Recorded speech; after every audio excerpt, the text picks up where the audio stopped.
Good morning and welcome to today's New York City Council hearing on the Committee of Zoning and Franchises. If you would like to testify today, please see one of the Sergeant-at-Arms in the back to fill out a testimony slip. At this point, no one may approach the dais at any time during today's hearing. Please silence all electronic devices. Chair, you may begin. Good morning, everyone, and welcome to a meeting of the Subcommittee on Zoning and Franchises. I'm Councilmember Kevin Riley, Chair of the Subcommittee.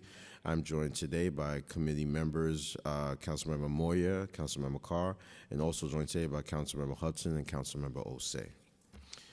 Today we were scheduled to hear 3 hearings. However, the 102-51 Queens Boulevard, which consists of LUs 269 and 270 in Councilmember Shulman's district, and 2510 Coney Island Avenue, which consists of LUs 267 and 268 in Councilmember Vernikoff district, are being laid over to a future date. So the only hearing that we will hold today concerns the Atlantic Avenue Mixed Use Plan, also known as AIM Up. Specifically, we will hear today LUs 257 to 260 and 263 to 266, LUs 261 and 262 regarding the 1134-1142 Pacific Street and 457 Nostrand Avenue, which are related to AIM Up, will also be discussed today, but will formally hear at a later date. The AIM Up proposal has long been in the making, but before discussing the proposal, I will first go over the hearing procedures. This meeting is being held in hybrid format. Members of the public who wish to testify may testify in person or through Zoom. Members of the public who wish to testify remotely may register by visiting the New York City Council's website at www.council.nyc.gov/landuse. To sign up, and for those of you here in person, please see one of the sergeants at arms to prepare and submit a speaker's card. Members of the public may also view a live stream broadcast of this meeting at the Council's website. When you are called to testify before the subcommittee, if you are joining us remotely, you will remain muted until recognized by myself to speak. When you are recognized, your microphone will be unmuted. We will limit public testimony to 2 minutes per witness. If you have additional testimony that you would like the subcommittee to consider, or if you have written testimony that you would like the subcommittee to consider instead of appearing in person, please email it to landusetestimony@council.nyc.gov. Written testimony may be submitted up to 3 days after the hearing is closed. Please indicate the LU number and/or project name in the subject line of your email. We request that the witnesses joining us remotely remain in the meeting until excused by myself, as council members may have questions. Lastly, for everyone attending today's meeting, this is a government proceeding and decorum must be observed at all times. Members of the public are asked not to speak during the meeting unless you are testifying. The witness table is reserved for people who are called to testify, and no video recording or photography is allowed from the witness table. Further, members of the public may not present audio or video recording as testimony, but may submit transcripts of such recording to the Sergeant-at-Arms for inclusion in the hearing's record. Just want to state for the record, we've been joined by Councilmember Abreu online. I will now open the public hearing on preconsidered LUs relating to the AIM Up proposal in Councilmember Hudson and Osei's district. This is an exciting plan to re-envision a portion of Atlantic Avenue from Vanderbilt to Nostrand Avenue. The zoning along this corridor is outdated and provides a great opportunity to create much-needed affordable housing in this part of Brooklyn. It is also known as this stretch of Atlantic Avenue is extremely dangerous for pedestrians and needs to be redesigned. So this initiative has a real potential to provide much-needed resources to the neighborhoods in Brooklyn, and today we have the opportunity to discuss with the administration how we could secure these resources. Because I have said repeatedly, it is not enough to simply build market-rate housing. We have to build the housing that our constituents can actually afford and provide needed infrastructure and parks that our residents deserve. As with other neighborhood rezonings, this one involves multiple land use actions. These include a zoning map amendment to upzone the corridor, a zoning text amendment to create a new special district and apply MIH, and several other actions needed to build 100% affordable housing development. I will let DCP describe each of these actions in more details. For anyone wishing to testify regarding the AIM-UP proposal remotely, if you have not already done so, you must register online by visiting the Council's website at council.nyc.gov/land use. For anyone with us in person, please see one of the Sergeant at Arms to submit a speaker's card. If you prefer to submit written testimony, you can always do so by emailing it to landusetestimony@council.nyc.gov. I would now like to yield the floor to Councilmember Hudson, followed by Councilmember Osei for opening remarks. Councilmember Hudson. Thank you so much, Chair Riley and members of the subcommittee. My name is Crystal Hudson. I'm the council member for District 35 in Brooklyn, which encompasses the majority of the Atlantic Avenue Mixed-Use Plan, or AIM-UP area. I'm joined here today by my colleague, Councilmember Chi Osei, who represents the remainder of the planning area in District 36. Each of our districts is unique, but our communities share history, challenges, and priorities that must be reflected in this plan.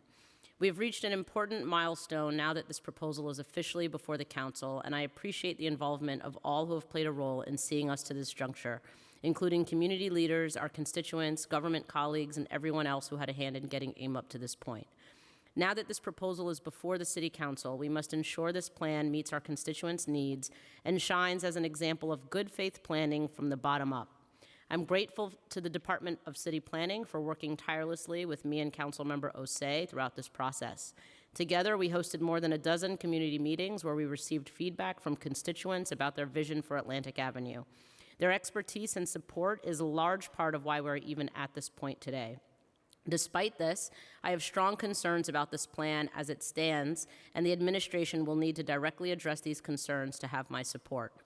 AIM-UP must significantly increase our community's supply of deeply affordable housing through new construction and strengthened preservation investments.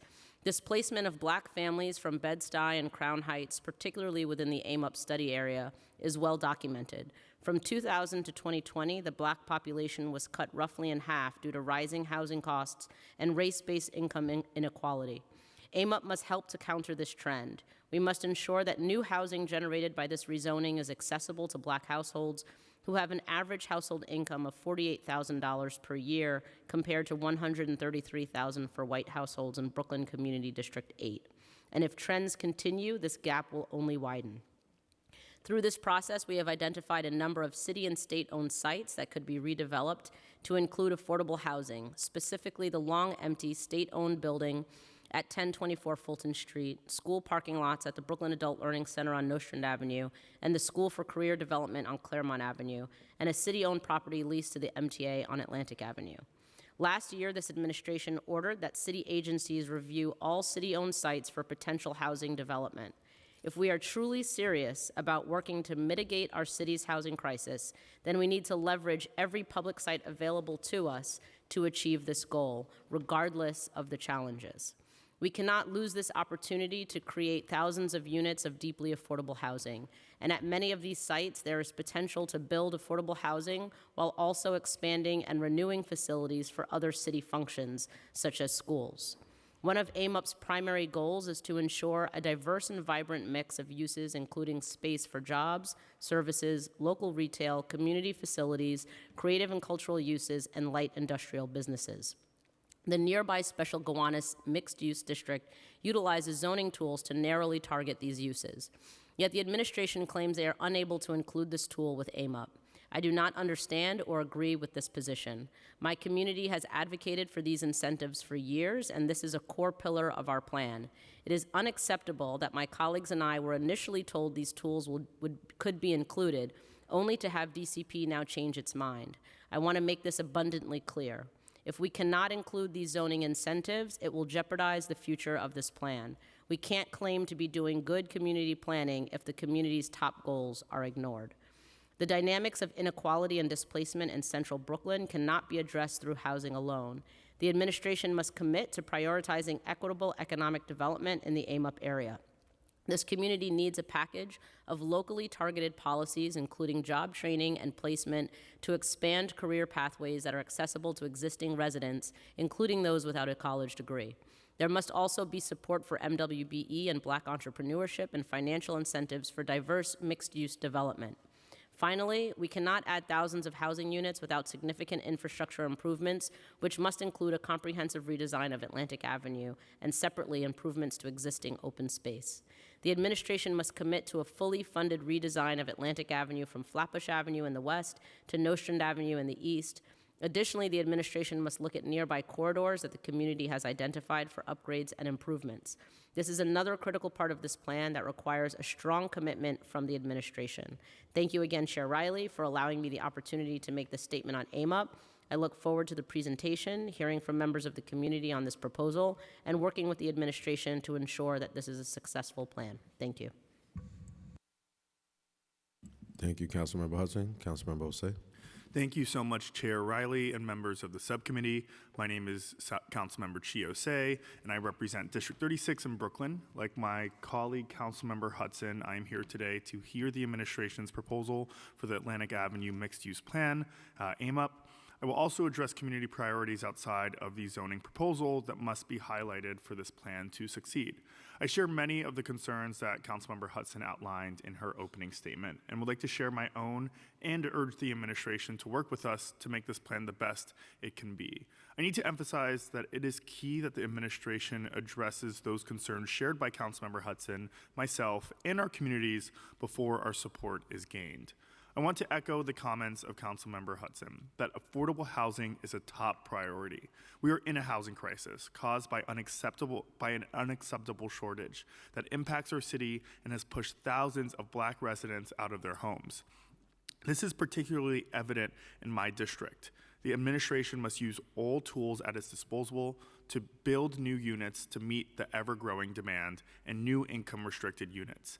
It must also preserve existing affordable homes across the AIMUP project area. Every city-owned site in the study must be considered for redevelopment to include new housing, including many income-restricted affordable housing units, as an additional use. AIMUP needs to stand as an example of how community-driven rezonings can protect longtime residents. This proposal must bring more housing to the neighborhood. Much of that must be income restricted. The environmental impact statement identified significant impacts to our open spaces as part of AIMUP, and the administration must address those concerns. Both Community Boards 3 and 8 have listed where their top priorities are for capital improvements and expansions, and we need to make sure that our residents have a place of respite amidst the development. Whether it's in our parks, schoolyards, or community gardens, such as the Lefferts Place Community Garden and the Westbrook Memorial Community Garden, we should be considering improvements to all open space in and around the proposed rezoning area. Bed-Stuy has less open space than most other neighborhoods in the city, and I want the administration to seriously consider all recommendations made by the community and allocate the necessary resources to make this a reality.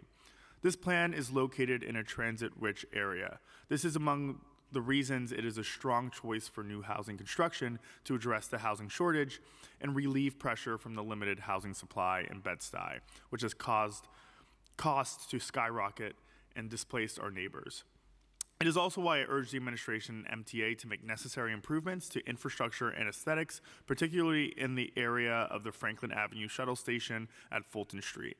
The EIS identified the Franklin Avenue station would see the largest increase in use as a result of the proposal. The MTA must continue to commit to their signaling system replacement plan to ensure that there are additional trips along the AC line to accommodate the increase in residents. Additionally, the MTA must make aesthetic improvements to the shuttle structure, specifically to the shuttle overpass, the wall along Franklin Avenue, and the surrounding bus shelters. My final concern that I share with Councilmember Hudson regards a complete redesign of Atlantic Avenue. This is a critical component of this plan. Atlantic Avenue is one of the most dangerous streets in the city, and this much-needed housing should be paired with major safety improvements. The administration must commit to a thoughtful and fully funded redesign of Atlantic Avenue and give a clear timeline of when such a redesign would be implemented. Thank you for allowing me the time to express my and my community's thoughts on AIMUP. I look forward to hearing from the administration and working with them to make sure that this plan works for the residents in both of our districts. The housing shortage that is straining our communities and displacing New Yorkers cannot be allowed to continue, and any community plan that comes to the neighborhoods I represent must address all concerns brought up by both Councilmember Hudson and myself and our community members testifying today. I look forward to ensuring AIM-UP meets the needs of the constituents Councilmember Hudson and I represent. Thank you. Thank you, Councilmember Osei. I just want to state for the record, we've been joined by Councilmember Salam. I will now call for the applicant panel for this proposal, which consists of Alex Sommer, Jonah Rogoff, and Sarit Platkin. Council, can you please administer the affirmation? Could you please raise your right hand and restate your name for the record? Oh, can you turn on the microphone? Thank you. Alex Summer. Jonah Rogoff. Sarit Platkin. Do you swear to tell the truth and nothing but the truth in your testimony today in response to council member questions? I do. Yes, I do. I do. Thank you. Thank you. For the viewing public, if you need an accessible version of this presentation, please send an email request to landusetestimony@council.nyc.gov. And now the applicant team may begin. I'll just ask that you please reinstate your name and organization for the record. You may begin. Good morning, Chair Riley and members of the subcommittee. Thank you for having us today. My name is Alex Summer. I'm the director of the Department of City Planning's Brooklyn office. I'm joined by Sarit Platkin from HPD, Jonah Rogoff from the Department of City Planning's Brooklyn office as well, and we'll be presenting today. For the Q&A, we'll also be joined by additional members from HPD, DOT, and the Department of City Planning. We'll just have to swear them in before. Understood. Thank you. I want to first thank both council members Crystal Hudson and Chio Se for their leadership during the AIM-UP engagement process, their collaboration with residents, small business owners, and city agencies, and their ongoing advocacy on behalf of their community. So thank you. So next slide, please. This AIM-UP proposal has come together over more than a decade of planning, hundreds of hours of outreach and input from local residents, business owners, advocates, and elected officials, and supported by a cadre of civil servants across multiple public agencies. I personally believe AIM-UP demonstrates our continued commitment to thoughtful neighborhood-based planning through the coordination of local land use changes, holistic public realm improvements, and targeted infrastructure investments. Next slide, please. The AIM-UP study area is well served by public transit with easy access to job centers like downtown Brooklyn and Lower Manhattan, and is surrounded by thriving residential neighborhoods with active commercial corridors. Today, however, the area is mapped with extremely outdated zoning, which prohibits new housing and limits the growth of new, modern businesses. In response to community advocacy and calls for change, AIM-UP aims to create 4,600 new homes, including over 1,400 homes, which would be rent regulated and income restricted, and more than 800,000 square feet of new commercial, community facility, and industrial uses, creating space for 2,800 new jobs. Next slide. To facilitate the AIM-UP vision, the department is proposing a set of zoning map amendments to allow new housing and more jobs, zoning text amendments to make sure new buildings include permanent affordable housing, and establish a new special district that creates new mixed-use zoning tools and regulations to improve the streetscape, urban design, and create new public open spaces. In addition, HPD and DCAS are co-applicants for site-specific proposals, which need UDAP designations, as well as acquisition and disposition actions, all to facilitate new affordable housing developments throughout the area. And though, of course, they're not subject to the currently proposed zoning actions, we are, of course, coordinating on infrastructure and neighborhood capital planning with our sister agencies to meet the goals outlined during the extensive public engagement process. Next slide, please. So to orient everyone not familiar with the area, AIM-UP covers approximately 21 city blocks along Atlantic Avenue in central Brooklyn, split roughly between Crown Heights and Prospect Heights in Community District 8 and Bedford-Stuyvesant in Community District 3. Atlantic Terminal Barclays Center and downtown Brooklyn are about 3 to 4 blocks to the west. Prospect Park and Eastern Parkway are about 7 to 8 blocks to the south. And the Nostrand Avenue LIRR station and Bed-Stuy's Restoration Plaza are just to the east. Next slide, please. All right, now that we're broadly situated together, I'll pass it over to Jonah to continue and talk briefly about the project's background and proposals. Thank you, Alex. Next slide, please. So AIM-UP is surrounded by areas. AIM-UP's surrounded by areas either mapped as historic districts or contextually rezoned. Thank you. contextually rezoned over the past 30 years. While these actions have helped preserve the built character, in particular the beloved brownstone character, they've also limited opportunities to grow and meet rising demand for housing. Next slide. Since 2019, 7 private applications have been approved in the AIM-UP area, as well as 3 more within 1 block, which generally maps C63A along Atlantic Avenue and paired R7A districts to the south. The confluence of these applications was also a major driving force to have a holistic area-wide plan. Next slide, please.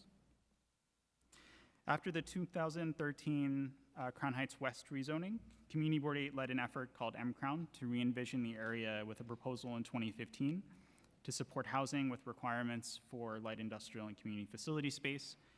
In 2016, we began engaging with them, which led to a land use framework in 2018, shown above, identifying Atlantic Avenue as a corridor for a high-density commercial district, areas south of Atlantic Avenue for a moderate-density mix of uses, and a couple of areas in purple to limit new housing and increase job density. This was followed by Community Board 8 updating their proposal and more outreach during the pandemic. Next slide. So building on the community-based planning and demands for a holistic plan as an alternative to individual private applications, in 2022, elected officials, community boards, and stakeholders submitted a letter requesting a neighborhood-wide plan, which the administration agreed to advance, and we began preparing for outreach. Next slide. In early 2023, we kicked off engagement. We're proud to partner with the council members and an outreach facilitator. From the winter to spring, we held over 20 meetings, 3 community planning workshops, 9 working group meetings on 3 topic areas, and 9 steering committee meetings comprised of a smaller group of stakeholders. Next slide. Following engagement, we released the AIM-UP Community Vision and Priorities Report, summarizing the public outreach and feedback, which included priorities to create and preserve affordable housing, as well as priorities for a mix of uses with density anchored on Atlantic Avenue. The report also introduced a revised land use framework, which included more mixed-use areas where housing is allowed, in recognition of strong pushback that we heard to maintain non-residential only areas. Other priorities included developing a street-wide plan with new open space or improvements for existing parks, as well as supporting businesses and job training while reactivating the Bedford Atlantic Armory. Next slide. So building on our outreach and the Community Vision Report, we're excited to advance a neighborhood plan proposal. Next slide. So first, or in summary, we're proposing zoning map changes, a special district to go beyond what the underlying zoning can achieve on its own, site-specific opportunities on city or nonprofit-owned sites, and then other opportunities apart from zoning in coordination with agency partners. Specifically, the land use actions include a zoning map amendment, zoning text amendment, an urban development action area project known as UDAP, and then acquisition and dispositions of city-owned land, which we'll get into more detail in a moment. Next slide. So starting first with the zoning map changes. Next slide. These changes, as shown above, are generally grouped into 5 areas. First, the Atlantic Avenue corridor, shown in red, the North-South Avenues, shown in a darker shade of orange, the mid-block sub-areas, which are shown in a lighter orange. Together, these comprise the primary area. And then in yellow are a few residential areas, and in purple is the Bedford Atlantic Armory, which are targeted to specific sites. Next slide. Before I discuss the text amendment, I just want to note, actually, if we can go back to the previous slide for a moment, I apologize.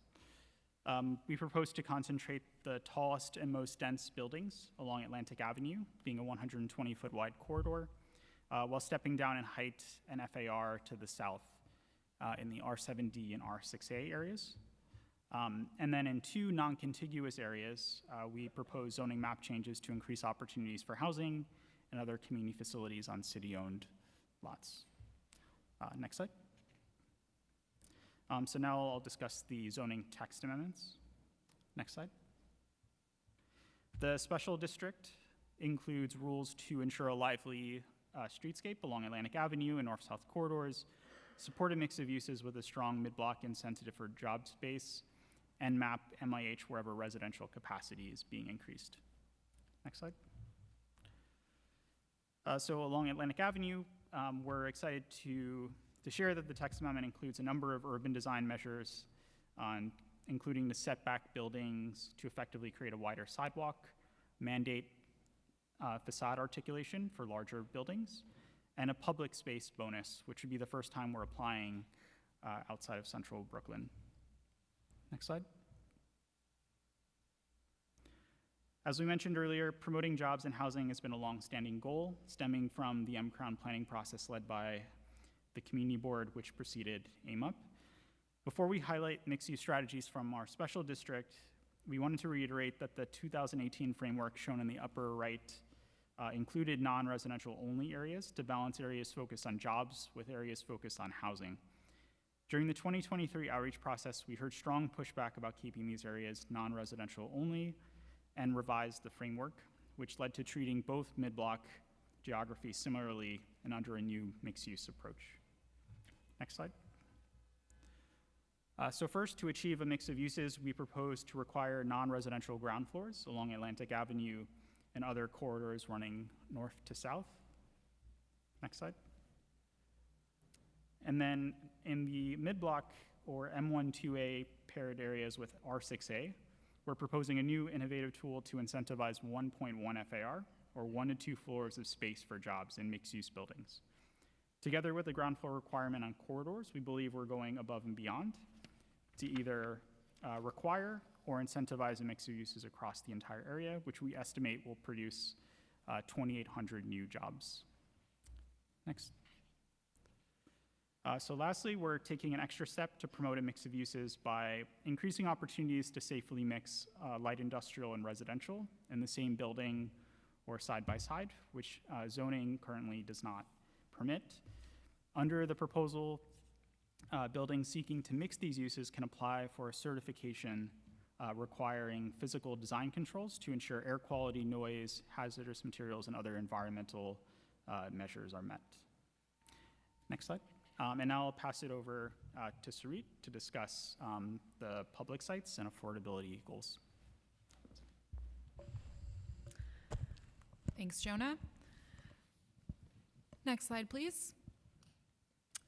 So I'll spend the next few slides discussing public sites that can add more income-restricted units to the AIM-UP area beyond mandatory inclusionary housing.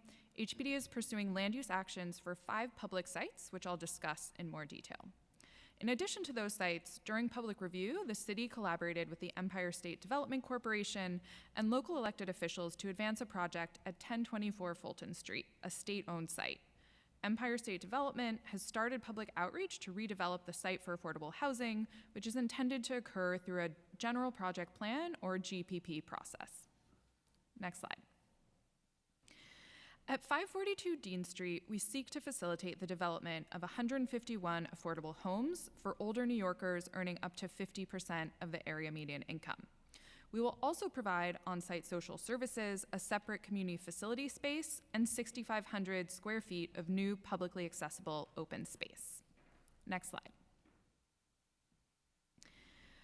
At 516 Bergen Street, we seek to facilitate an 11-story mixed-use development with 111 affordable homes for families, with a majority of units up to 60% of the area median income, and the remainder up to 80% of AMI based on the Extremely Low and Low Income Affordability Program, or ELLA, term sheet.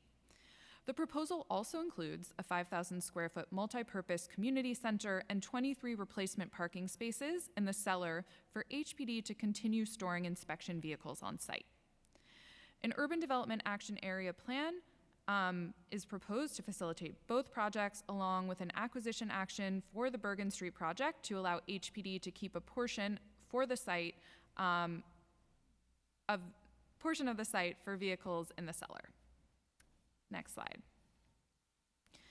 At 1134 Pacific Street, HPD is working with the nonprofit Acacia Network to develop an 11-story mixed-use building with 119 affordable homes using the ELA term sheet as well to reach lower-income New Yorkers.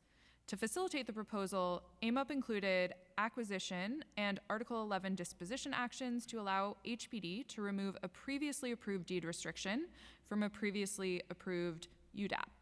HPD would momentarily reacquire the site and transfer the property back to Acacia Network to build this affordable housing proposal. Next slide. At 1110 Atlantic Avenue, there is an approximately 26,000 square foot site owned by the city and leased to the New York City Transit Authority for a cable repair shop and storage space. The city is proposing an acquisition and disposition action for the site to allow for future redevelopment. Next slide. At 457 Nostrand Avenue, we continue to evaluate infill development of up to 240 homes on a property owned by New York City Public Schools with an adult learning center and a large surface parking lot. We are considering infill with affordable housing and community facility space for New York City Public Schools on the parking lot.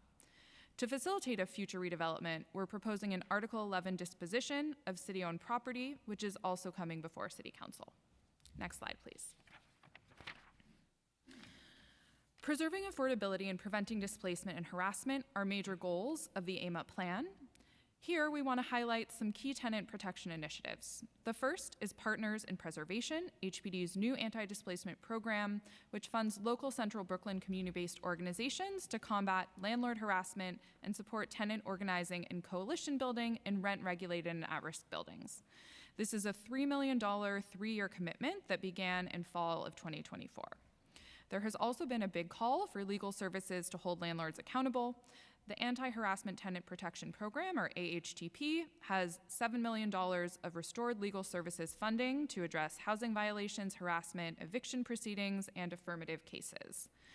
In addition to AHTP, we're also exploring additional opportunities for legal services. And finally, we've partnered with council members Hudson and Osei, as well as local community-based organizations, to hold a 6-part series of in-person housing classes and resource fairs tailored to community priorities heard during the AIMUP public engagement, such as how to apply for New York City Housing Connect, tenants' rights, and what to expect in housing court. This series starts this Friday, and we look forward to this partnership. Next slide, please. So finally, preventing displacement of low-income homeowners at risk of deed theft and scams has been another key goal of the AIMUP plan. The key strategies here are the city's renewed commitment to the citywide homeowner help desk, a $9.85 million investment in a one-stop shop for homeowners that are facing foreclosure, tax liens, deed theft, and other financial and legal challenges. 4 local community-based organizations in the AIMUP area have received funding to provide these services to local homeowners.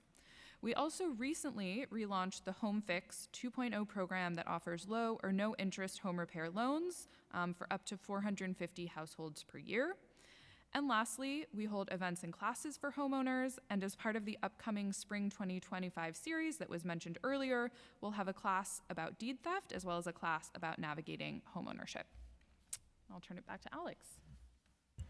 Thank you, Sarit. Next slide, please. So while we continue to discuss infrastructure and capital planning commitments during the remainder of ULURP, I'd like to note we've already made some large initial investments, including funding a $24 million renovation of the 3-acre St. Andrews Playground, and DOT is currently undertaking street improvement projects known as SIPs to improve safety at key intersections in and around the study area. So in conclusion, AIMUP is an incredibly important and transformative proposal that will help create 4,600 new homes, including more than 1,400 income-restricted and rent-regulated homes, and enough space for 2,800 new jobs across commercial, community facility, and industrial sectors. Beyond our early commitments in housing resource events, parks, and street safety, this project will also direct additional capital and infrastructure investments to meet the additional goals outlined by the community during the years of public engagement. Next slide, please. So with that, we are thrilled to meet this milestone and happy to take any questions you may have. Thank you. Thank you.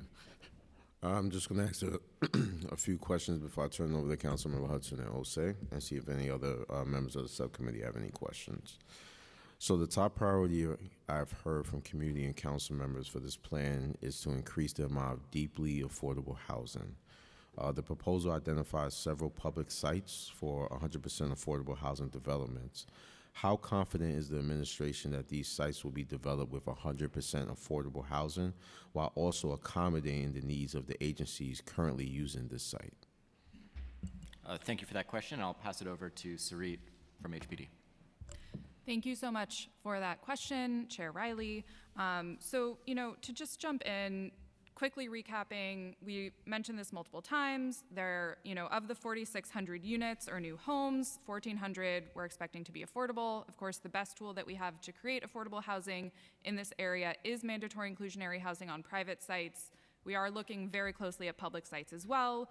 We already discussed the 3 public sites that we currently have, a full plans for. Those are 542 Bergen Street, 542 Dean Street, 516 Bergen Street, and 1134 Pacific Street, which will total to 381 units.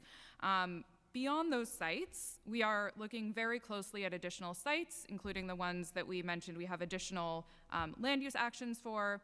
Just to go through those quickly, we have 457 Nostrand, which is a site that is owned by the New York City Public Schools, and there's a large surface parking lot that we're looking to redevelop there. That's an ongoing conversation that we've been proactively discussing with New York City Public Schools that could potentially result in up to 240 homes. There's an Article 11 disposition coming to the City Council around that. So the city is really taking a proactive stance there. We're also taking a proactive stance around 1110 Atlantic Avenue, an MTA leased city-owned site where there could be redevelopment of a cable shop site. I think and then of course 1024 Fulton, which is an Empire State Development owned site that could result in over 100 new affordable homes that the state has recently released an RFP for. I think kind of taking those one at a time, talking about how confident we are in 100% affordability. The Article 11 disposition for 457 Nostrand specifically is for an 100% affordable project that HPD would advance. Of course, the project that at Empire State Developments, 1024 Fulton, is also for an 100% affordable project. Is there a timeline on construction on these sites? So I think as far as timeline is for construction, we of course would want to move these forward as quickly as possible. We're taking the first steps now through the land use actions. After the land use actions through the study, the next step would be requests for proposals.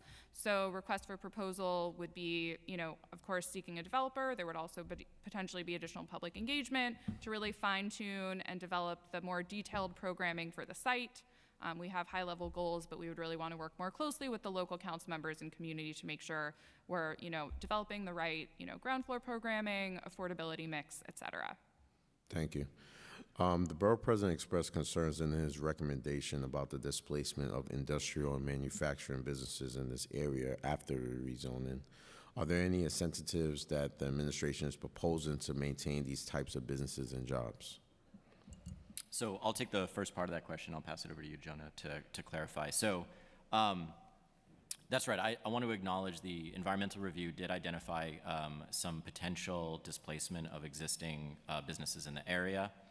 I want to note that the environmental review, the purpose of the environmental review is to identify the most conservative but reasonable assumptions for us to analyze this.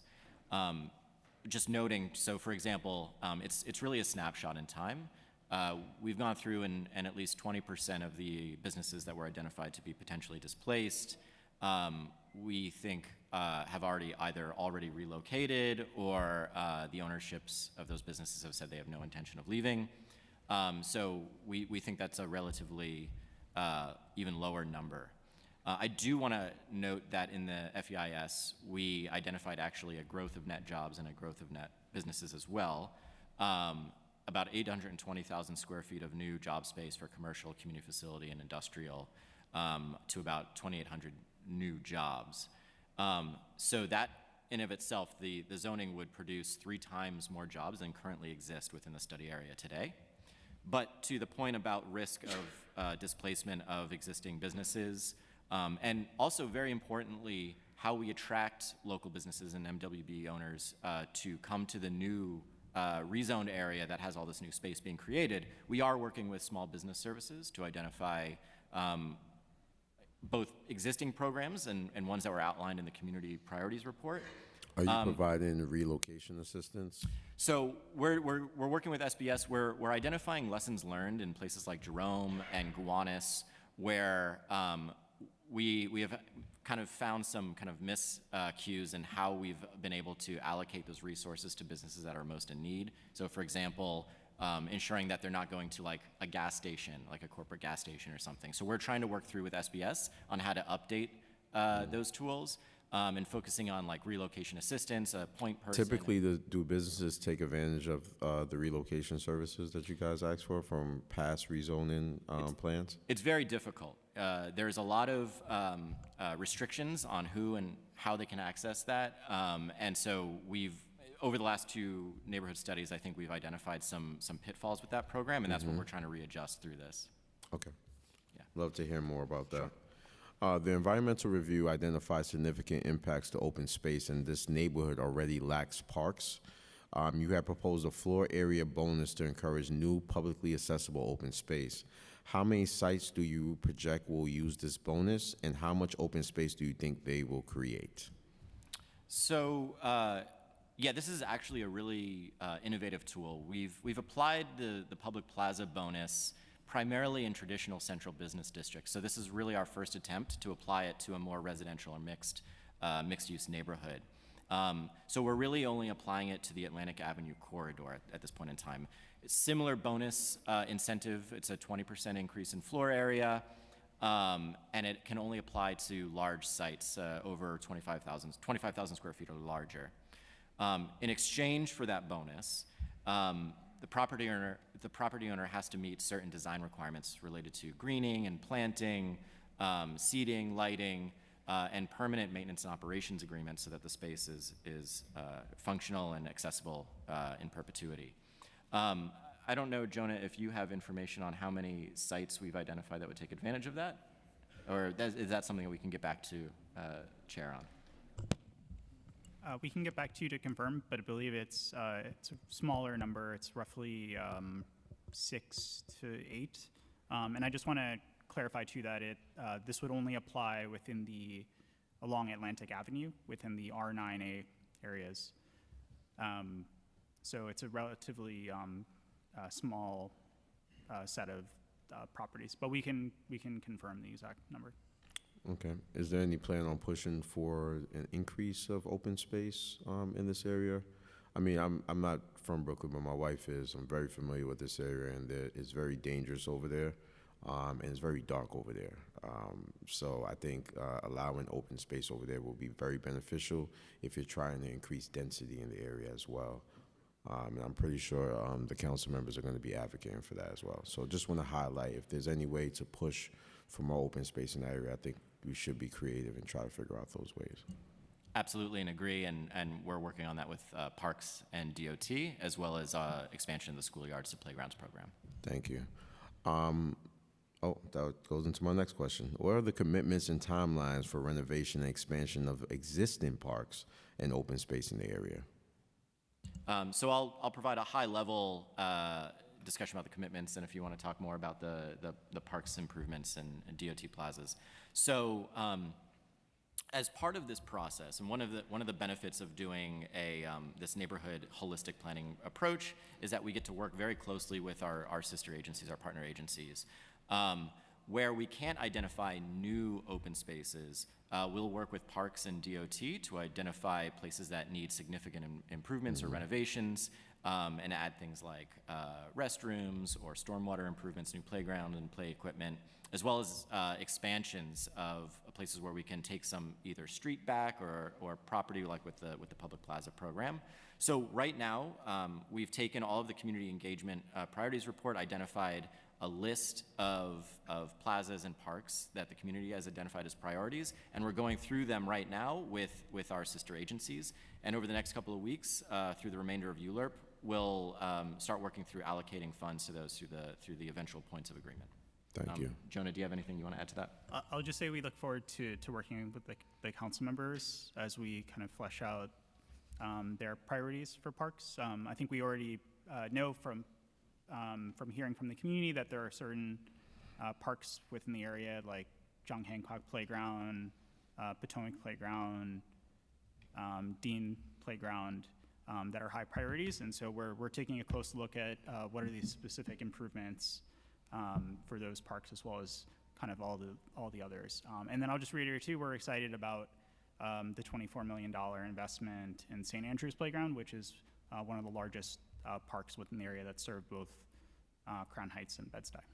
Okay, thank you. I'm going to yield my time. I'm going to first start with Councilmember Hudson, then we'll be followed by Councilmember Osei. Thank you so much. As the chair noted with his earlier question, affordable housing is a top priority for the neighborhood and one that Councilmember Osei and I both share. City-sponsored development of affordable housing on public land is the key tool we have to increase the amount of affordable housing in this plan.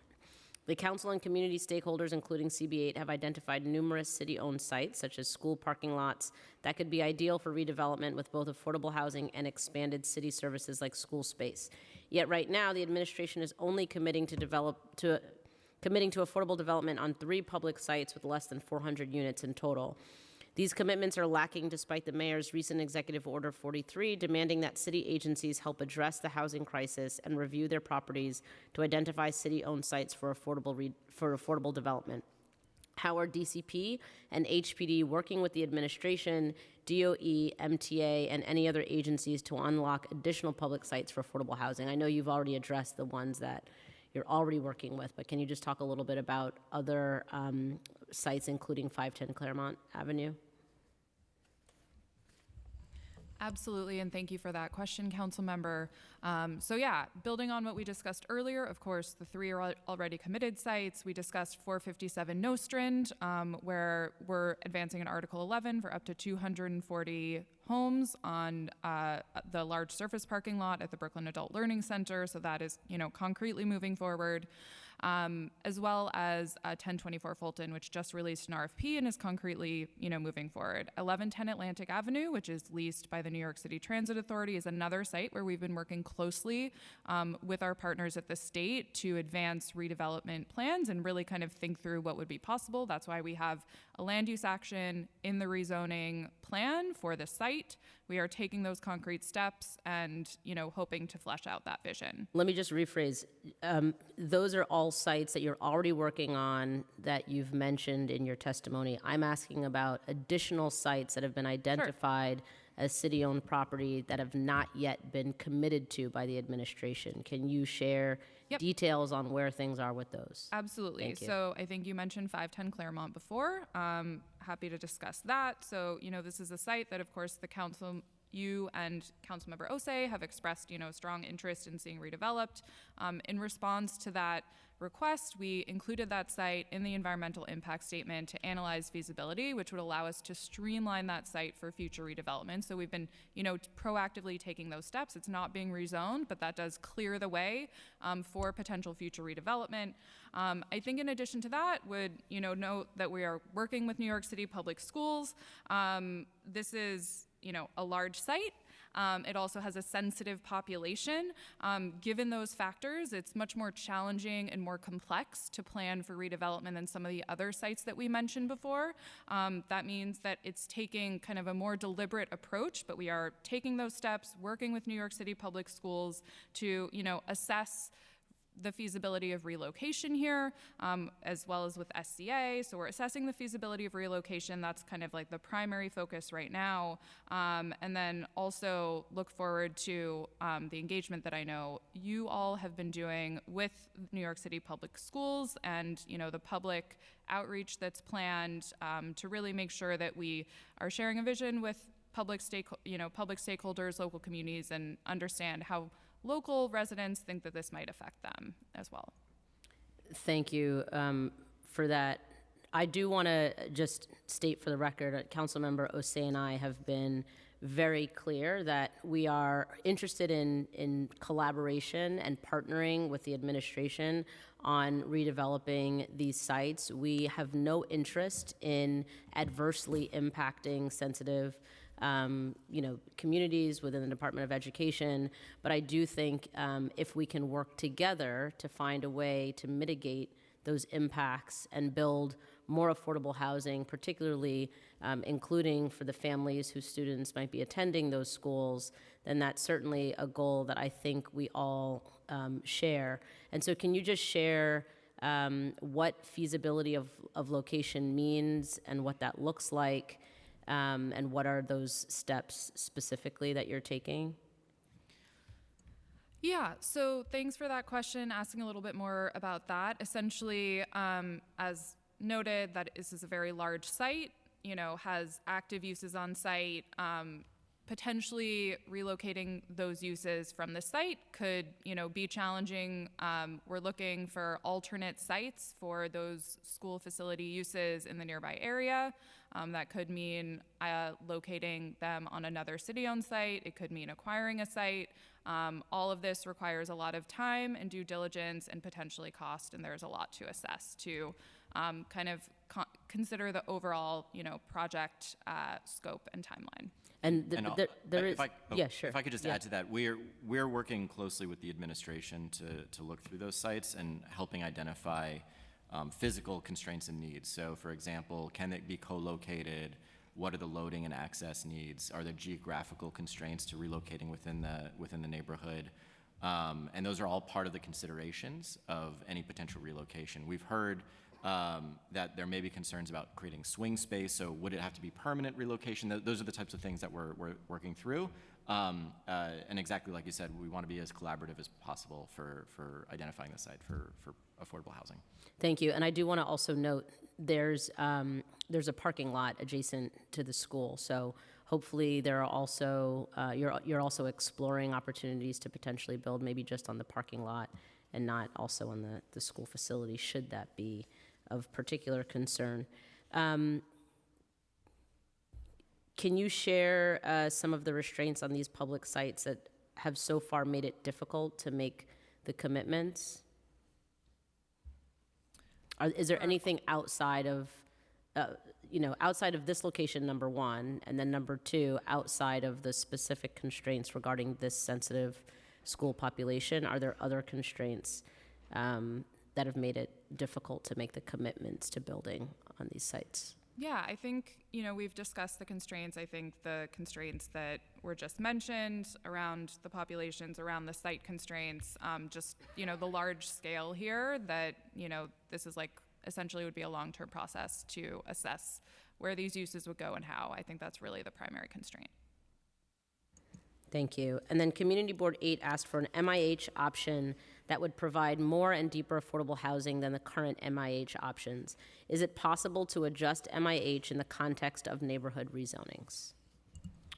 It's a great question and one we've heard regularly. I do want to note that the recent City of Yes for Housing Opportunity did just modify the MIH options to allow for a standalone, basically the lowest AMI iteration of MIH, which is now available if the City Council decides to modify the MIH options we have available.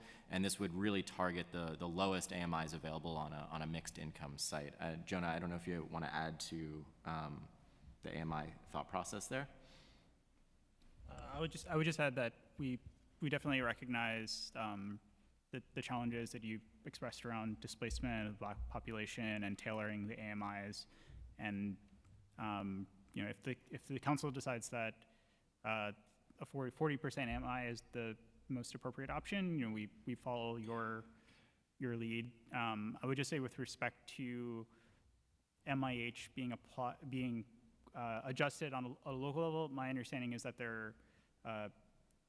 it requires a citywide analysis and research to kind of customize MIH, and that's part of the legal underpinning for the program. So unfortunately, I don't believe we can adjust it on a local level, but we would definitely be willing to work with the council, and as Suri noted, on maximizing affordable housing and increasing the depth on public sites.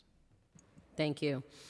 We must create as much new affordable housing as possible, but also preserve what already exists. How is HPD proposing to expand programs that help preserve existing affordable housing and assist tenants and homeowners threatened by displacement and predatory practices?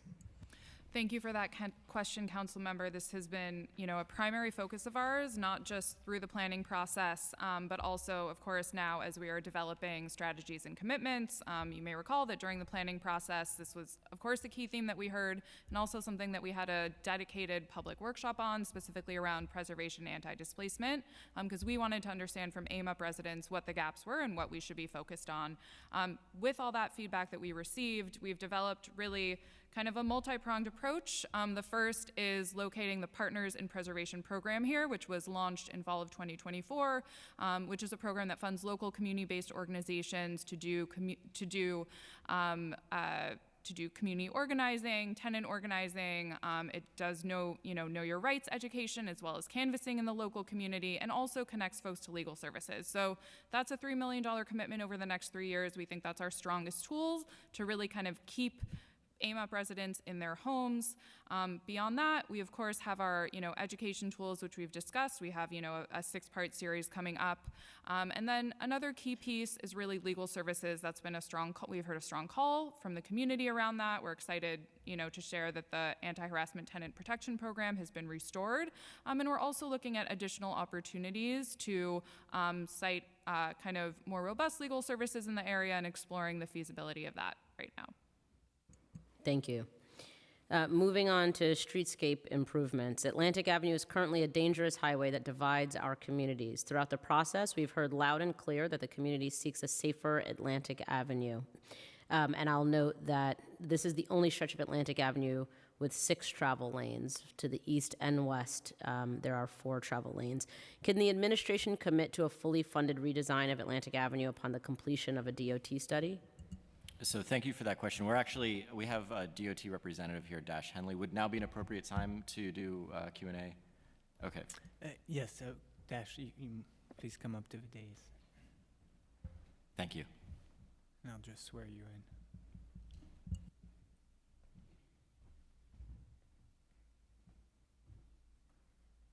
Hello.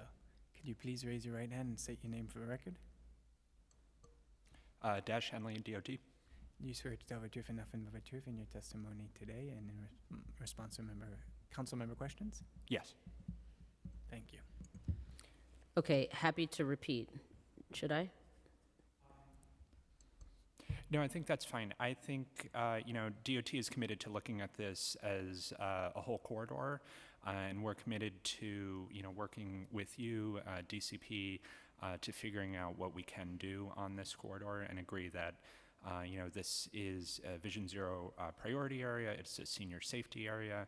We're looking at doing limited SIP street improvement project this year at select locations to improve those locations in terms of safety, and then taking a look, with the funded traffic study and seeing what those options are for redesign after this rezoning.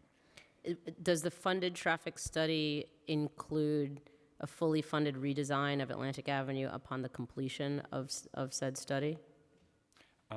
Defer to Alex and Jonah on how that would be structured. The study would be separate, though. So the study would come first, and then whatever funding there would be for a project would be separate and after that. Thanks, and I'll add to that. So that's right, as Dash mentioned, the study would be part of a post-rezoning scenario, and then the outcomes of that study would identify the kind of the amount of changes that could be accommodated through traffic flow and public realm and redesign, and the geographies of those changes. We would be working with you, I think, over the next couple of weeks to identify different scenarios as part of that, and think through what can be committed to as part of the points of agreement. Okay, so is it safe to say there will be money to fully fund a redesign of Atlantic Avenue? Given all of that, I'm just kind of looking for a yes or no. Yeah, I want to note that fully fund, we don't know yet what the extent of those improvements could be, so I don't want to commit to fully fund. But part of the agreement at the end of this process will be to identify how much money can be allocated to improvements, not just the study, but implementation. But I don't want to yet say fully fund because we don't know east, west, north, south, and all of the other things. That was a decent answer. Sorry. I'll take it. It's It's okay. It's okay. You're doing your job and I'm doing mine, so we're, meeting somewhere in the middle.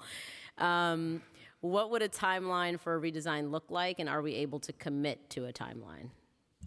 Pass it over to Dash as well.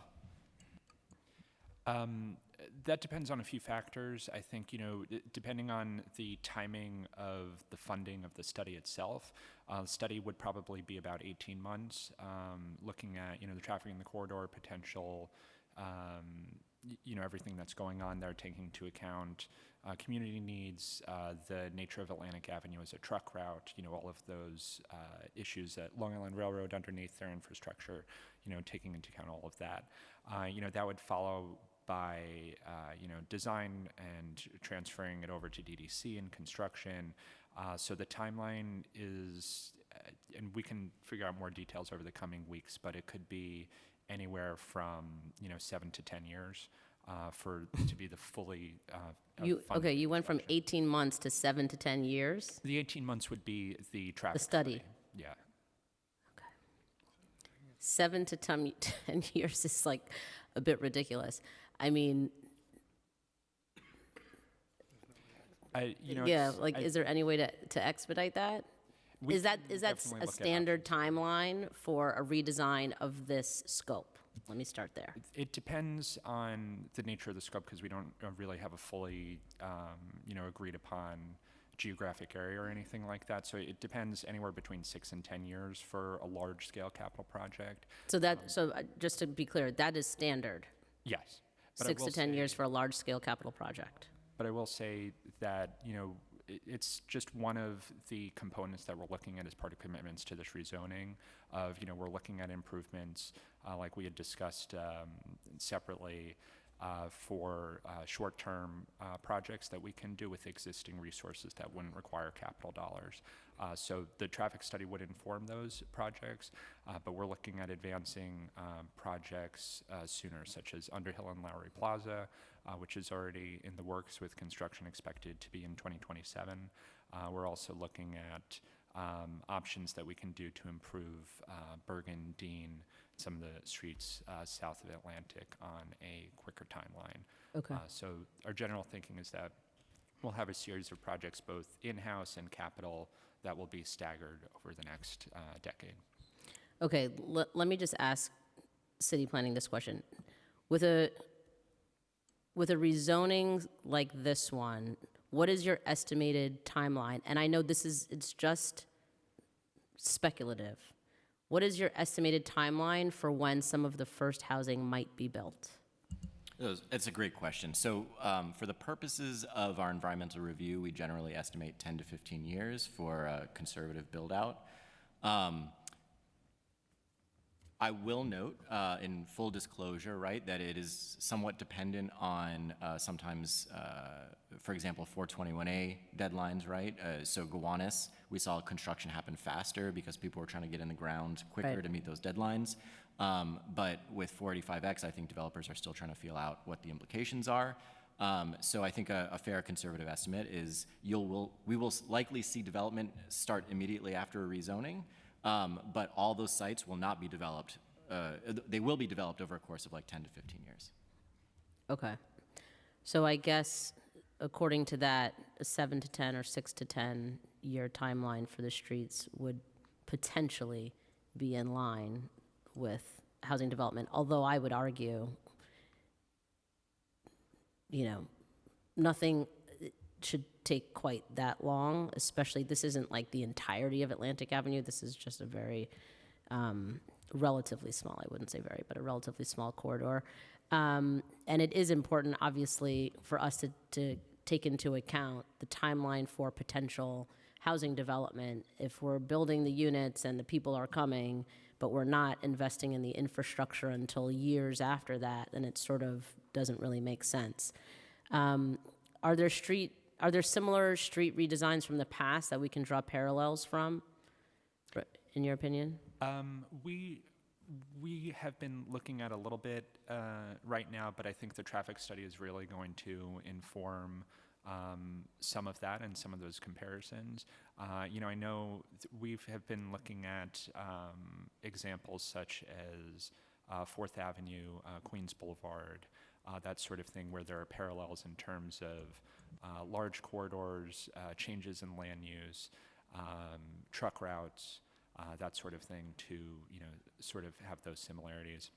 And I think something, if I can just add in response to that and the previous question, is that we understand the timelines for some of these projects and don't exactly align, but what we have been doing and can continue to do is work individually with developers if we know what's coming online, and we can give advice and work on their builders' pavement plans and see what they can put in, at least in the meantime, to help the public realm. So that's something we're going to be working on shortly with the developers of 880 Atlantic and 1034 Atlantic, to try to see what we can do in the interim, because we know those developments are within the study area, but they're coming online quicker. So we're trying to see what we can do, and we'll do that with any of the future developments too. Great, and just to be clear, that would be aligned with whatever the future plans might be. As much as possible, yeah. Yeah. We're basically trying to see what good can we do now with any future plans in mind. Great, thank you.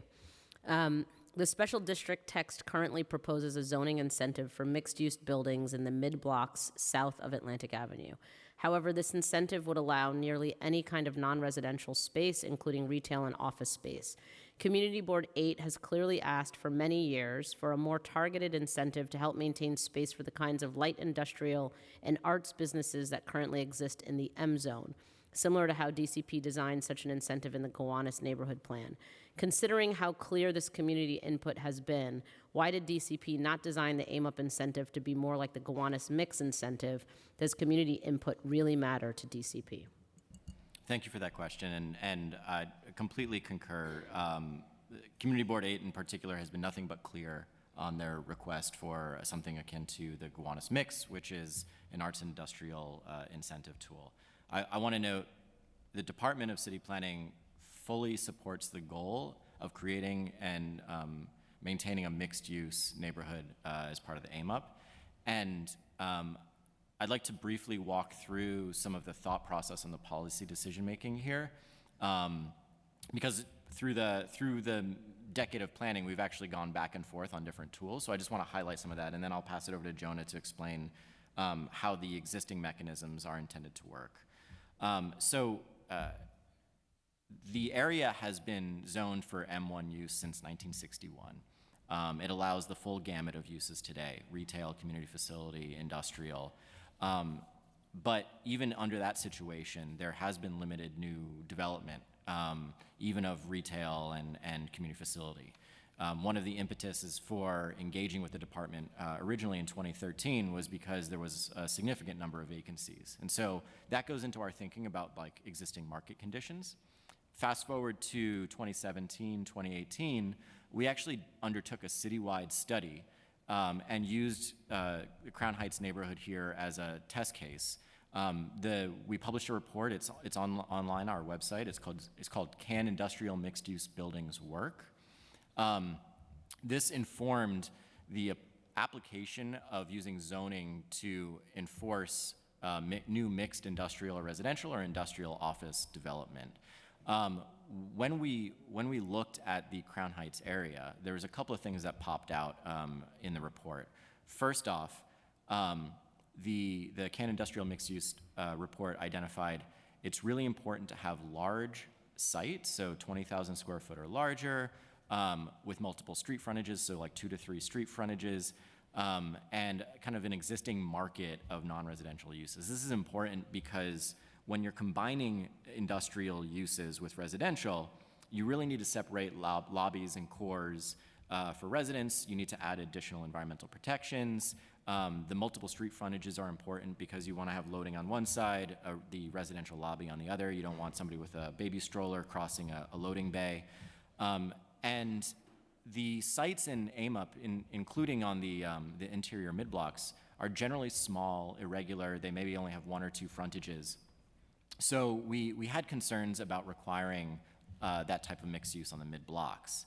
That was why in 2018, our land use framework actually split kind of the baby. We had MX and residential allowances in the western mid-blocks and M uses only in the eastern blocks, where there was a little bit more activity with like 1000 Dean, GMDC, and other kind of like loft-style buildings.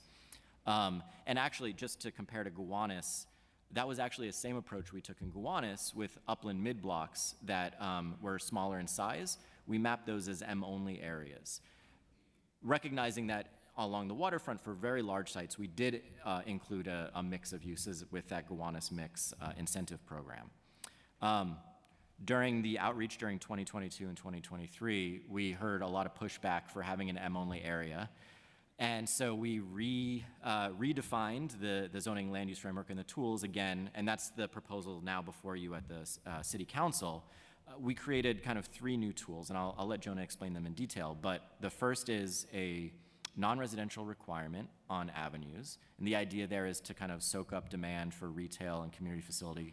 Those uses really want to be on active avenues and corridors. The second is this new incentive tool, which actually provides more incentive floor area than was proposed in Gowanus. And then just recently, the City Planning Commission modified the text to actually allow, for the first time, as of right, there's a ministerial certification, but like there's a pathway for an as of right development to include manufacturing uses in residential. We didn't have this tool before. We worked with our sister agencies. It was heavily informed by Greenpoint Manufacturing Design Center. This is something that they've asked for based on lessons learned with their Brownsville project. And we think the combination of these tools will actually achieve the goals outlined by the community board, but in a different set of mechanisms than the Gowanus mix. And Jonah, do you want to explain the minutia of the 2 zoning tools? Sure. Thanks. I think Alex covered a good chunk of that. I would say, so with respect to first the tool to require non-residential uses on the ground floor, that's really focused on the corridors and applies to the frontages of those buildings pretty uniformly. So any new development would have to provide non-residential on the ground floor, meet a number of streetscape requirements like for glazing and transparency, and virtually do that across the entire frontage with the exception of residential lobbies and parking access, which we're also trying to reduce. We largely think that that's a really important tool to kind of concentrate retail uses along the corridors. And then in the mid-blocks, where we don't expect as much retail and we expect more of a broader mix of uses from offices, light industrial, community facilities, which is kind of consistent with what we see today already. We're proposing and excited to propose an incentive tool, as Alex said, that would provide 1.1 FAR, which roughly equates to about 1 to 2 floors of space, only if you're building a mixed-use building. And so that's a new tool. It goes above what we did in Gowanus, which was limited to 0.4, 0.6 FAR. And we think that that's a really strong incentive to support a mix of uses. Like I said, I think there are pretty established retail corridors in Crown Heights and Prospect Heights and Bed-Stuy along Fulton Street. So we strongly believe that retail will continue to kind of concentrate on those corridors, while in the mid-blocks, where we're proposing this use incentive, will have a greater variety of uses. And I just want to emphasize, too, that this is really an effort that we're trying to promote or require a mix of uses across the area. And then lastly, I'll just say with respect to the tool for mixing light industrial with residential, a high priority for us has been first to understand the safety and environmental issues with that, even for smaller scale production or light industrial uses. They produce certain like air quality issues or have they need certain types of ventilation.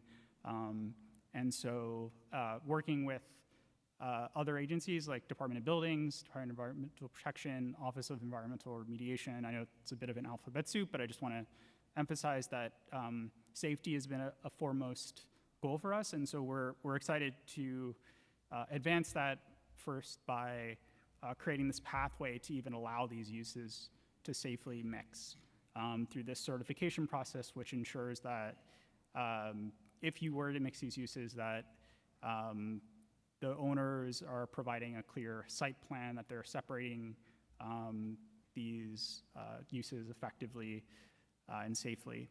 And so that's kind of what we're looking at. I just want to echo what Alex said, that we understand that this has been a top priority for the community board for many years, and I think we look forward to continue discussing with the council. Yeah, I mean, I see this sort of as a policy, differing policy perspective, I suppose. And the only way to ensure we get the types of businesses that we're looking for is to restrict use. If you're simply incentivizing it, then you're allowing, a greater category of uses, then you could get those other categories of uses. And I think, to your point, there are already strong, successful retail corridors in the area. And what we're really looking for here is light industrial and art space specifically. As you mentioned, it's a top priority of Community Board 8, and creating a zoning incentive for such space is actually the first listed recommendation in their ULURP submission. If it's out of scope to narrow the incentive you've proposed, what is the administration proposing as an alternative strategy? Because as I said in my opening statement, this is a red line for me. And totally understand, and I think we've heard loud and clearly that it needs to go above and beyond what's currently proposed. So we're working internally with our council's office zoning division.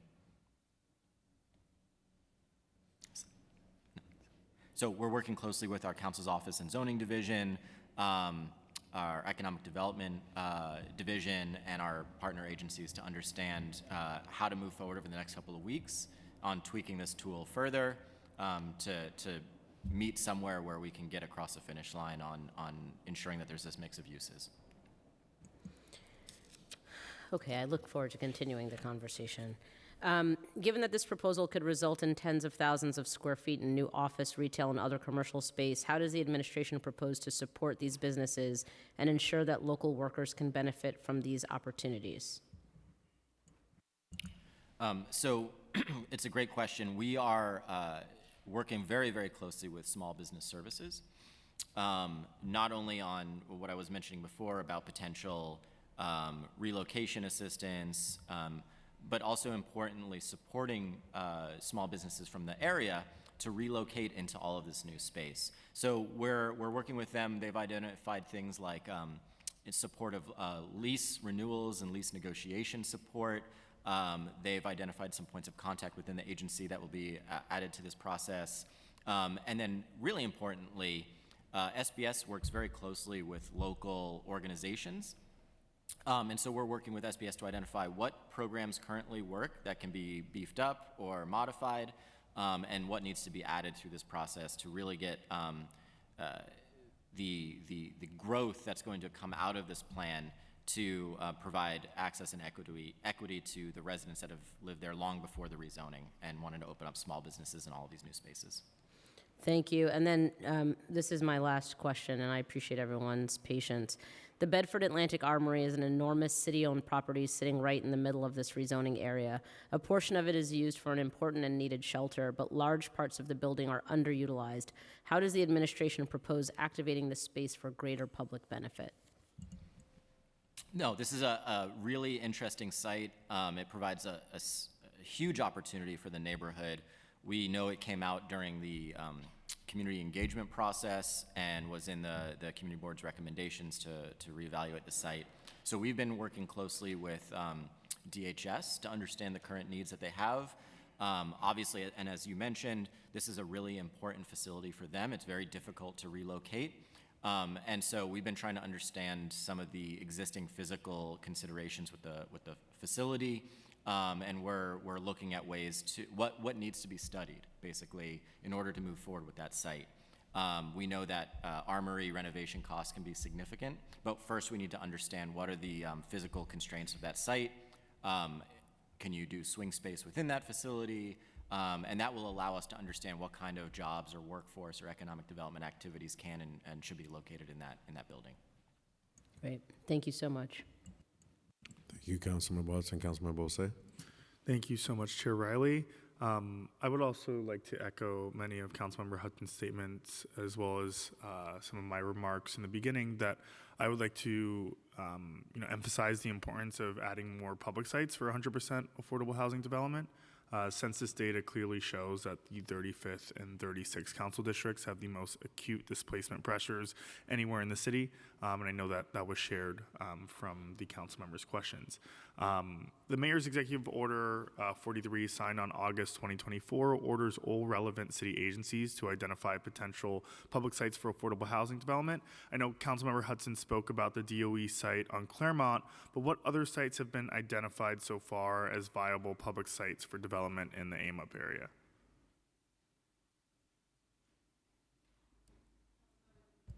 Thank you for that question. So I think, from what we've discussed, 3 committed sites in the plan right now, 3 additional sites that we are seriously exploring, as well as Claremont, that, those are 7 additional, or essentially 7 public sites that would supplement the the affordable housing that is income restricted that would be provided through mandatory inclusionary housing. So those have really been the focus. As you heard, there is, a lot of engagement with relevant agencies, city and state, that the administration has been focused on during this time. And as we shared, also kind of feeling confident that those are moving forward. I think beyond, and that's in the AMUP context, that has been the focus. I think beyond the AMUP context, there's of course, citywide efforts related to that executive order that the administration is undertaking where additional sites could be identified, but these are the sites that we've really been prioritizing in this immediate area through this process. And thank you for that, but considering all this energy and consensus around building housing on public sites, why has it been so difficult to actually implement and commit to additional sites here in the AMUP plan? I understand that there are, several agencies that are involved in this. I know in my district, we are advocating for there to be housing development built on a parking lot, right? And I know that the school's a sensitive area, but, a parking lot's a parking lot. I just want to get some more clarity in terms of why it has been so difficult to commit to some of these additional sites.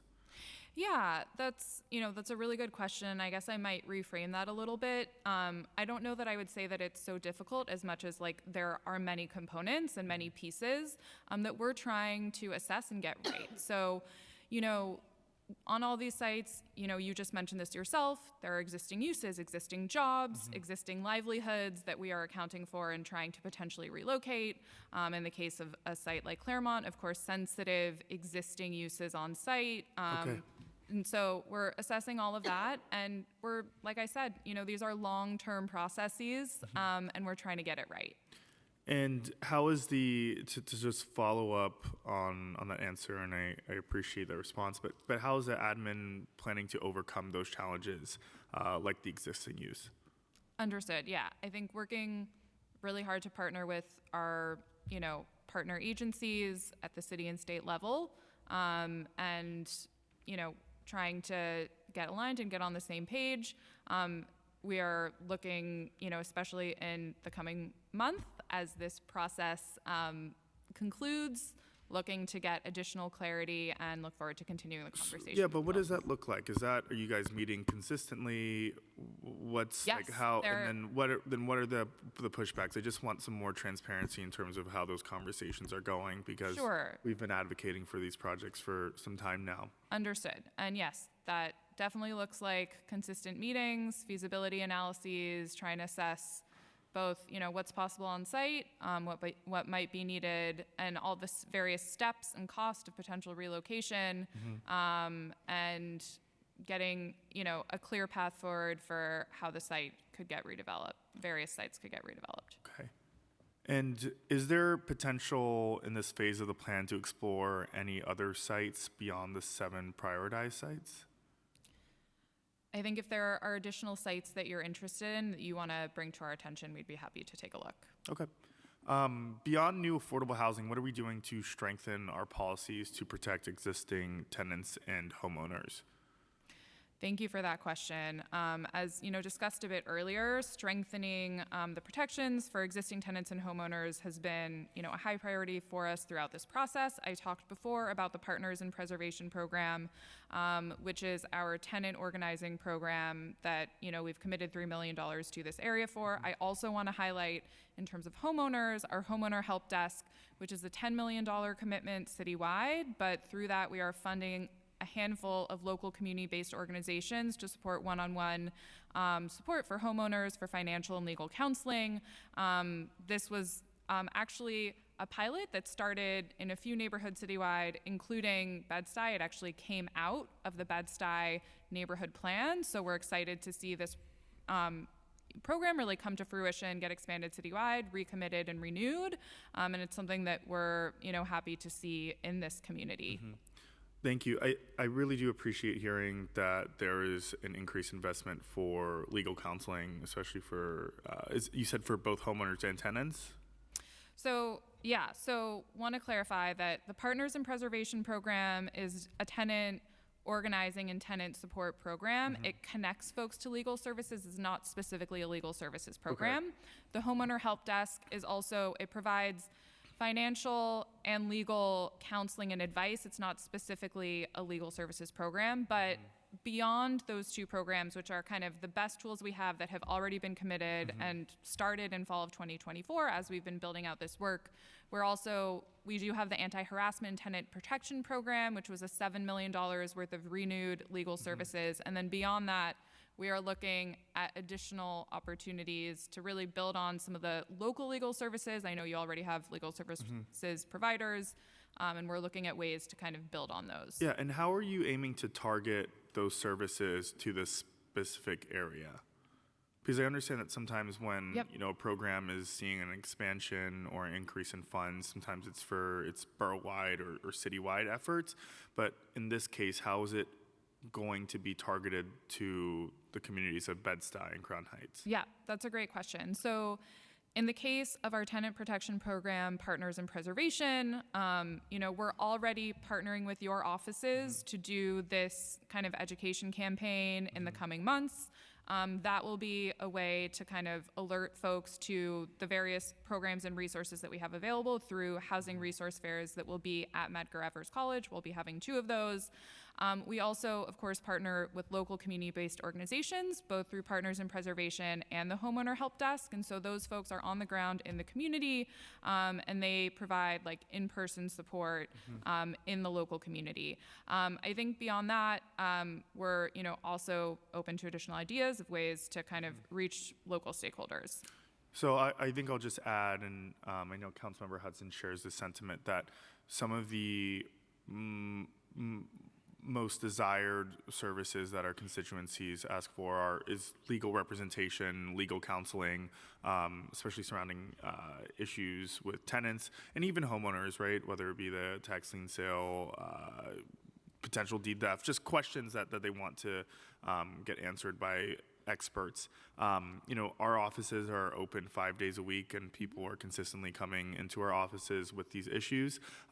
Any type of support that we could receive, additional support, consistent additional support that we can receive from the administration to provide that legal counseling, expertise to our constituents, I think is the best format or medium to provide those services to our constituents, especially as development continues to occur within our communities. Thank you. I want to move on to streetscape improvements, and I know that Councilmember Hudson asked some questions in this area, but some of my constituents have raised concerns about the poor conditions around the Franklin Avenue shuttle, elevated structure between Lefferts Place and Fulton Street. I know MTA isn't here. I know MTA is a state agency, but we all work in government, and partnership should lead to solutions in cases like this. Will the administration commit to improving how this area looks? It's a huge concern for the block associations in that surrounding area. It's dark, it's rusting, and I want to know if there's going to be any support, fiscal support in improving that area. Thank you for that question, and yeah, very familiar with the existing conditions. It needs some love. MTA has been joining our conversations both with our agencies, but also with City Hall and the administration. They're open to working with us on this, and we've been asking them for timelines and cost estimates, so that's definitely in the works. And I spoke to them about this, and maybe you can include this in conversations with them. There's a lot of pushback about congestion pricing, right? And even though there are some benefits that have come out of it, I think it would be a really great opportunity for the city and the state to work in partnership on shining a light on any type of fiscal improvements in an area, and even making a nod to congestion pricing in those cases. What types of improvements are currently being considered? Jonah, do you want to say? So we're considering a number of improvements. So those include first just cleaning up and repainting parts of the station to I think term they use to make aesthetic improvements. And then we're also looking at opportunities for public art in different forms, whether it's like a mural or banner or other medium. And then with DOT, we're also looking at some other improvements to the street, which is part of their, or within the sidewalk, I should say. Mm-hmm. Any considerations to lighting improvements over there? It's a little bit of tough, like you're saying, to go between what is MTA owned and what is DOT or city owned. Sure. But obviously, understanding that doesn't mean we shouldn't be working together to figure out solutions here. But DOT can look at the DOT lighting in terms of there and see if everything is as it should be, or if it's not, have that be repaired. That's something that we can include in one of the commitments. Okay.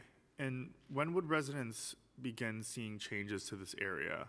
And what improvements can they expect to see first? Like, would it be possible for us, I know conversations are still being had, but we're getting close to, the decision date on our end. And I think a project timeline would be really helpful, and would just love to hear from you all about when these residents could expect to see some improvements in the area. Councilmember, is that in reference to the Franklin Avenue shuttle specifically, or more broadly? The Franklin Avenue shuttle, the streets, the sidewalks that DOT just referenced, yeah. So we're looking at that right now. I would say we're looking at whether cleaning or beautifying the station can be done in a more expedited manner through kind of existing programs and resources. And then that would be separate from more like capital related improvements that may be a little more staggered, but we're currently working on that with both MTA and DOT. Would it be possible for me to ask, and I know that there's different phases to when potential improvements would be made, would it be possible for me to ask that maybe in 2 weeks I could get a breakdown of the feasibility of these improvements and when they would potentially take place? Well, yeah, we'll get back to you on that, and like I said, we're actively discussing this, so we'll get back to you. Get back to me on if you can get it to me in 2 weeks, or get back to me. Yeah, exactly. We'll see if we can get it to you in 2 weeks. Sorry, I'm being waffly here, but so when can you get it? When can you get back to me on when you can get it to me in 2 weeks? Because it's with MTA, our partners at MTA. We just want to make sure like they can give us a timeline on what the cost estimates and everything are. So that's why. Okay. So do you approximately know when you can get an answer to me? We'll reach out to MTA right after this session and try and get answers ASAP. Okay. The area, as you know, is a busy corridor. There are many sanitation issues around the shuttle, including litter and public urination. Additionally, there are those who need harm reduction services who frequent the area.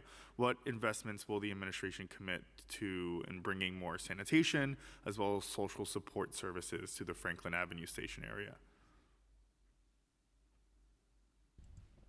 So that's something we're also working with MTA on. Yeah, we understand that's a major issue and priority. Okay. And can I just ask why MTA or DSS or DSNY is not here, maybe speaking to us about some of these additional things that we need in order to get this project approved? The main core partners of this neighborhood planning process have been DCP, HPD, DOT, and SBS.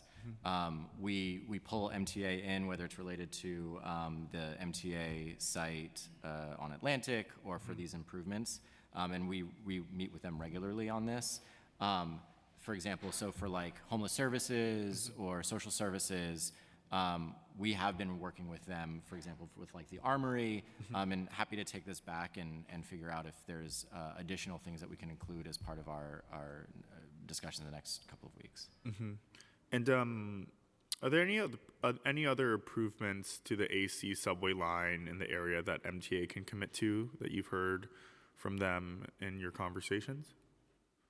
Yeah, I mean, thankfully, with the congestion pricing, they've recommitted to improving the AC subway line service, which is great news. Oh, great. And so I don't know if there's other commitments that they've made recently about this. We can get back to you on other improvements. Okay. A lot to get back to me about, Yeah. right? Yeah, we will follow up with MTA immediately after this, and we have the Amazing. list. I'll call Elon Musk to get the Doge involved. I'm kidding. Some of my constituents have mentioned that Atlantic Avenue needs improvements further east from the AMUP project area, particularly under the Long Island Railroad elevated structure. Are there improvements planned for Atlantic Avenue further east in my district?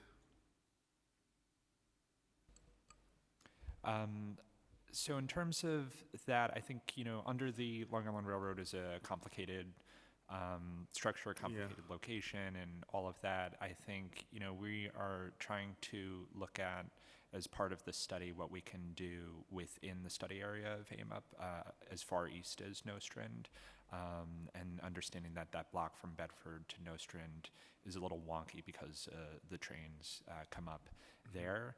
So that's something that we can take a closer look at. It's not a spot that we think would be a good plaza or something like that, even though we do it in other areas. But we understand that, we can try to see what can be done there in the future. And that's something else where we can work with the MTA on lighting issues, whether it's, city-owned portion or the MTA portion, and seeing what can be improved there. Thank you. I want to ask you guys about potential investments to the surrounding streets by Harmony Park. Are you aware of Harmony Park at all? DCP reached out to our office and proposed repairs to Harmony Park as a potential investment through AMUP. But the issue is not with the park itself, it's with the streets and the communities that live on those streets. Just to give you some context, there are two streets by the park. It's Jewel McCoy and Hattie Jones Way that are in serious disrepair. The streets have experienced major sagging and sinking due to a gas emergency. The residents unfortunately cannot pay for the sidewalk repairs on their own, and our office is advocating for city investment to the project. Is there any way for this project to be funded through AMUP? This is a major concern for our district as there are repairs that are long due. So I'll kick it off, and Jonah, if you can add to the recent discussions. We're aware of these issues, and thank you for elevating them to us. This one's a little bit complicated due to ownership conditions, both above and subgrade. Recognize the constraints associated with having homeowners making those repairs to the sidewalk conditions. I think we need to review potential mapping actions, which can take a bit of time. And Jonah, I don't know if you can add to any of the ongoing discussions to that. Yeah, I would say based on our initial look, the key issue is understanding who has title to those particular streets, which can help us understand what options we have and whether the city can take responsibility for that. But I think first we want to take that step with the title.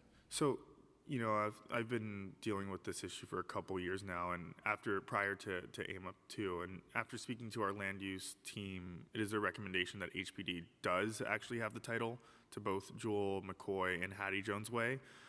From my understanding, Harmony Park was an affordable homeownership development that was actually sponsored by the city, and the city neglected to maintain the streets and infrastructure of these two streets. Can we double check the ownership issue, since I'm receiving two different pieces of information and have been for some time now?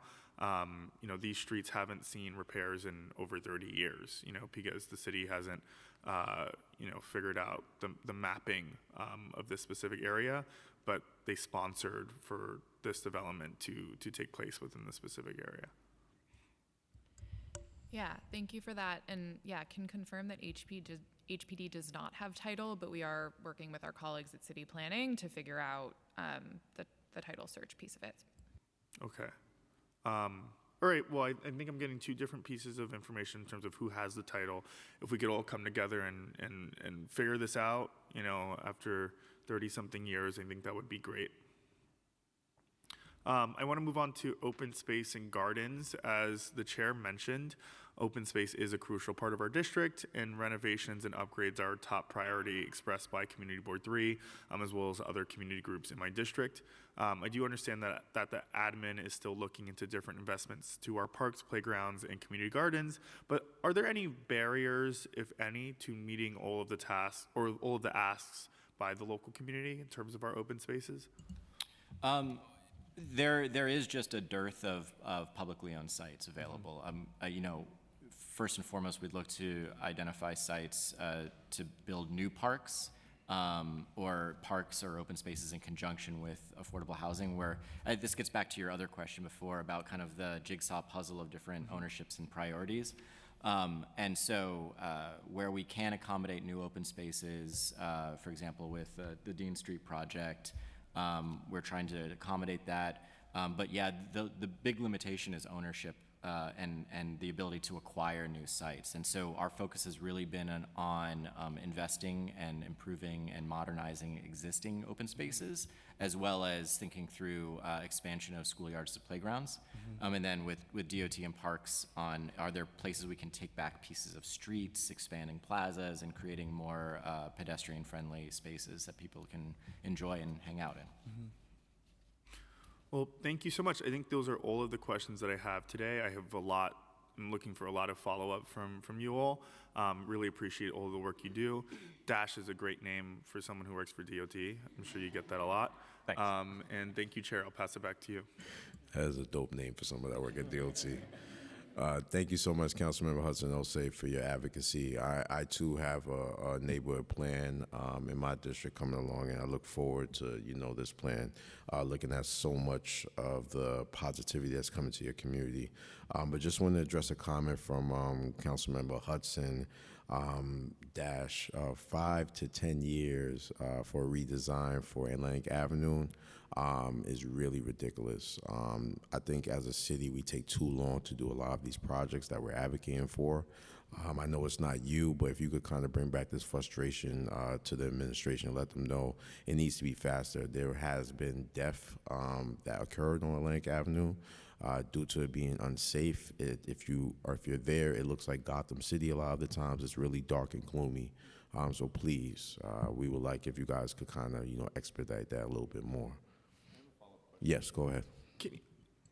The chair's really dogging our community a little bit. He's like, Gotham City, darkened. What did you say earlier? Darkened, whatever. We got to come to your hearing for your rezoning. Right, I know. Yeah, excited to learn all about it. Can you walk us through those 6 to 10 years, 7 to 10 years in terms of what work? I know we have some time, but if you can give us as much information of why that takes that long and maybe what the bulk of that length consists of, I think that would be really helpful for us. Right. Definitely. I think, and, we share the frustration with, construction timelines, and we always want to do as much good work as possible, as quickly as possible, too. So I can definitely take back that frustration. And I think we can get you more details. I don't know if it's the same timeline as we were saying before with 2 weeks or something like that, in terms of laying out in clearer detail potential timelines. I just don't want to say, I don't want to commit to a shorter timeline if we don't have a good idea of the scope and both the geography and the extent of the work. So, that's sort of the full extent of potential projects, but that's definitely something that we can work on to get you a little more laid out, like bullet points. I think you don't have to give it to us right now, obviously, but I think just getting that information would be really helpful for us as legislators, as people who work for the city, to see what does not need to exist within that, 6 to 10-year timeline, right? Whether there are antiquated policies that exist that are holding you back, whether there's, long public review procedures that are holding this from coming into fruition. Would love to see where we can cut that back, right? So looking forward to getting some more information about that overall timeline. Thank you, Chair. Thank you. There being no other members of the council that are questioning this panel is excused. I'm going to call up the first round of public testimony, which is in person, and then we're going to transition to online testimony. Excuse me if I mispronounce your name. The first panel will consist of Gib Visoni, Justin Levine, and Jeffrey Swang.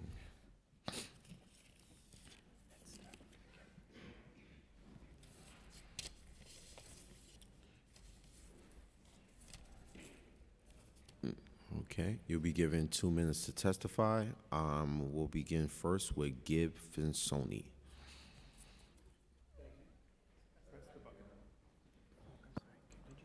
Thank you, Mr. Chair. 1 second, I'm sorry.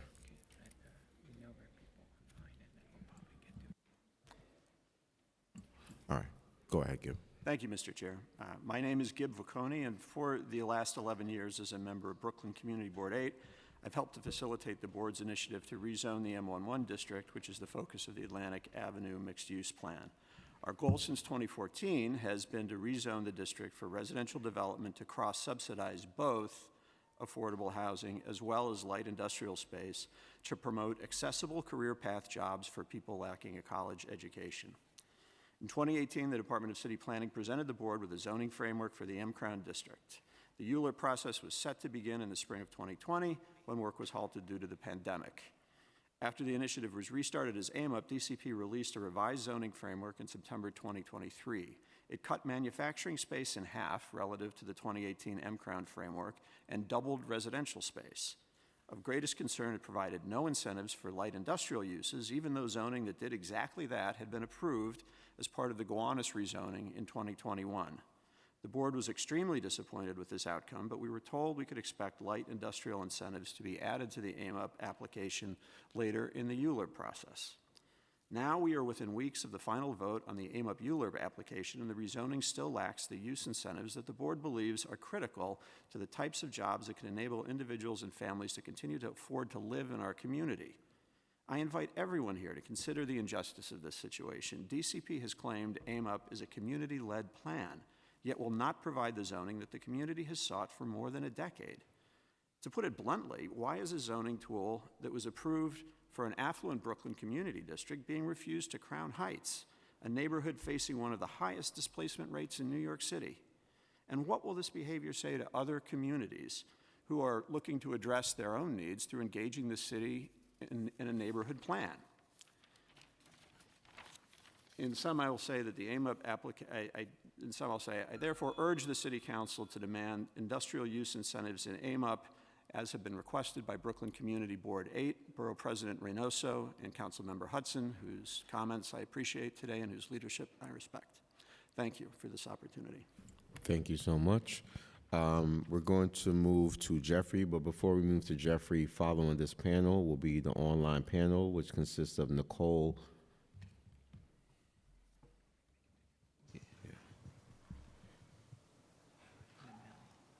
Okay. Nicole Lamelli, Jack Robinson, Sharon Wedderburn, Isra Weatherspoon, and Linda Balsama. Okay. Jeffrey, you may begin. Okay. Hi, my name is Jeff. I'm a resident of Fort Greene. I cross Atlantic Avenue every day, usually by foot or by bike. And I'm sure, as you all know, crossing it feels like a highway. It's loud and it's dangerous.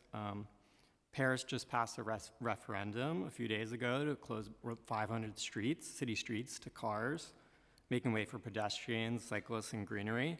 I think we can and should imagine this corridor in a similar way. Council members Hudson and Osei expressed frustration about the long timelines for building out these projects. So, I mean, let's prioritize quick build projects as much as we can. This doesn't need to take 7 to 10 years to get done.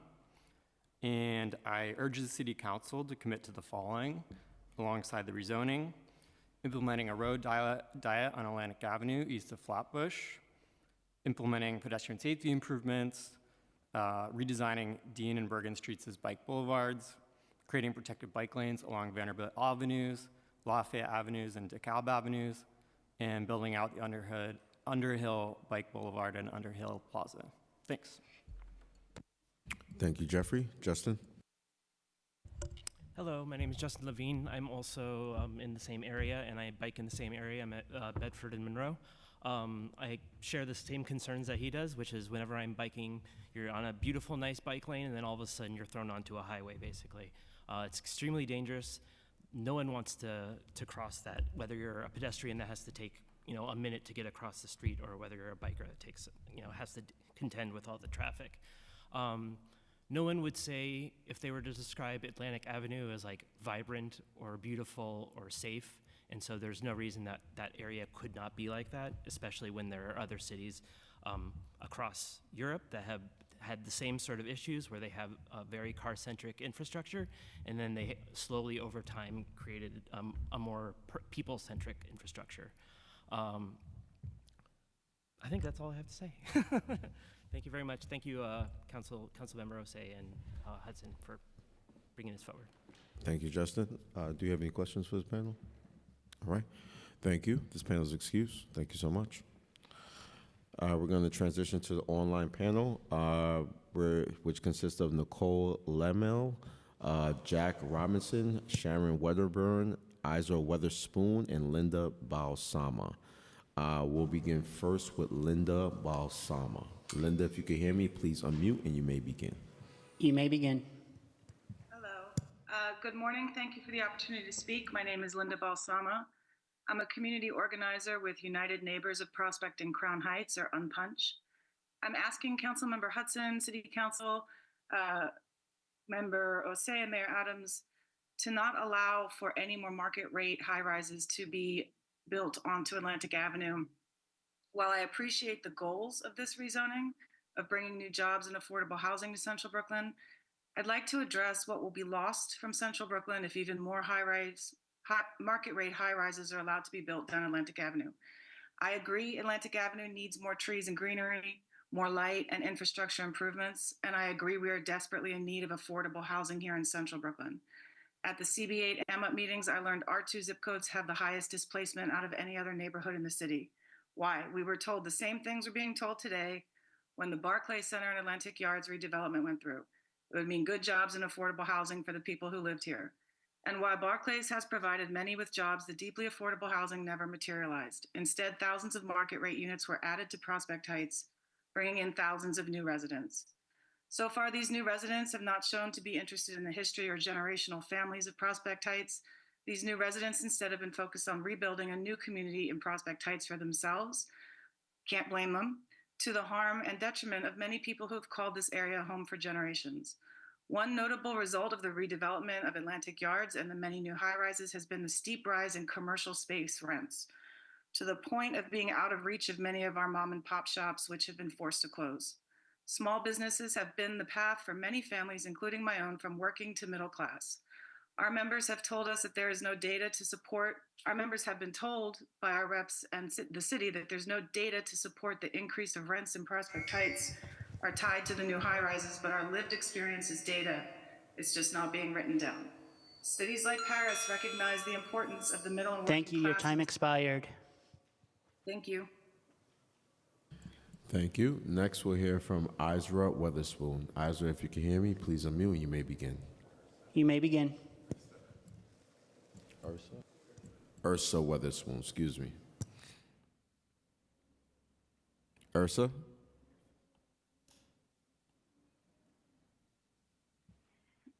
Yes. Good afternoon, everybody. Actually, the correct pronunciation is Irsa Weatherspoon, and I am the chairperson of Community Board 8, where portions of our district are in the footprint of AMOP. We at Community Board 8 supported the AMOP with express conditions. This is a plan that started over 10 years ago with our M1 Crown Initiative. We were pleased that we were able to agree on a holistic plan that we believe supports some of the needs of our district. For example, rezoning to accommodate more affordable housing, HPD's commitment to develop at least 5 identified city-owned sites for 100% affordable housing, a streetscape plan to increase safety for all users, tenant and landlord protections, a dedicated workforce development program, a green technology incubator, and measures to increase job employment with emphasis to MWBE business opportunities. But at this late date, we have learned that an important mixed-use zoning tool that provides density incentives to developers has been omitted. We have profoundly and repeatedly expressed its necessity and fully expected it to be included in this ULURP process. This tool would help create accessibility to jobs and affordable housing by adding residential density to an underutilized area of the district, and also help to stem the impact of rapid gentrification in the displacement of our low-income residents and those without a college degree. The absence of this zoning tool threatens the path to solutions in addressing these core needs in our district.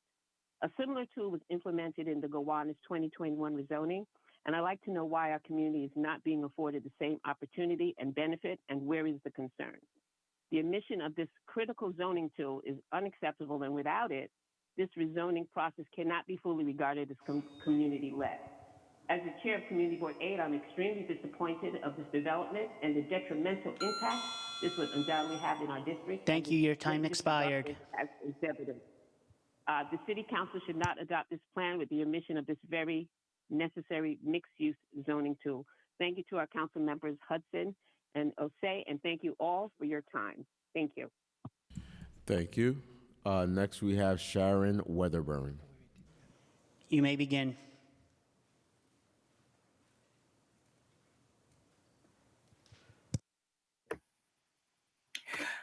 Good afternoon, everyone. My name is Sharon Wedderburn. I am the chair of the Housing Advocacy and Land Use Committee, and I have been a member of that committee for 20 plus years.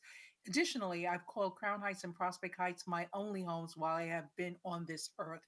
As such, I offer a unique perspective in terms of the changes that have occurred in our community, and I have been an active participant in the whole M-Crown Aim Up process. I have to express my profound disappointment that we are not being afforded the same opportunities as Gowanus. But that's an aside. What we do prioritize as a board is affordable housing. What we've seen in the last 20 years, particularly an acceleration from 2013 on, is the displacement of a number of community members who, in essence, who have made Crown Heights and Prospect Heights a desirable place to live. With that being said, our commitment to having deep affordability, we are requesting respectfully that MIH1 and MIH2 be removed from consideration with this project, and that we focus on those benefits that can be garnered for MIH3.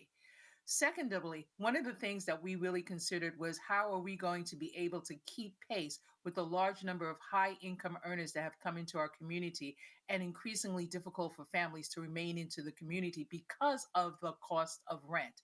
And this is simply to be able to add an opportunity for those who do not have college educations to earn money from new technologies, including green jobs, but not limited to those green jobs. As such, the industrial spaces and the educational requirements are necessary for us to be able to go forward to this plan. Last, Atlantic Avenue must be noted that is the primary east-west commercial roadway, which allows for us to receive goods and services. Our residents are able to access both JFK and LaGuardia Airport using that particular Thank you. Your suite. time expired. Thank you. Thank you. Next, we'll hear from Jack Robinson. You may begin. Hi, my name is Jack Robinson. I'm CB8 Land Use Committee. So I really think out of the 4,600 total residences that will be built, 1,440 is not enough. It should be more like 2,000. The 80% AMI is also not affordable. I think to modify the MIH and to shoot for more like a 50% maximum AMI. I think the incentive for more light in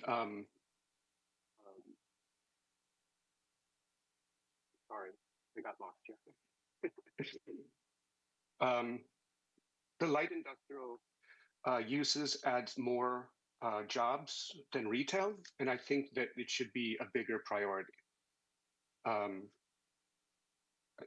think more of the public space used as housing needs a little bit more clarity and commitment. And I think really out of all of the public meetings we had, I feel like we have not been heard and how AMUP, on the way AMUP is implemented. And I would vote no on this until the points that Councilman Osei and Councilperson Hudson has been thought through and implemented. Thank you. Thank you. And last, we'll hear from Nicole. Nicole, are you there? You may begin.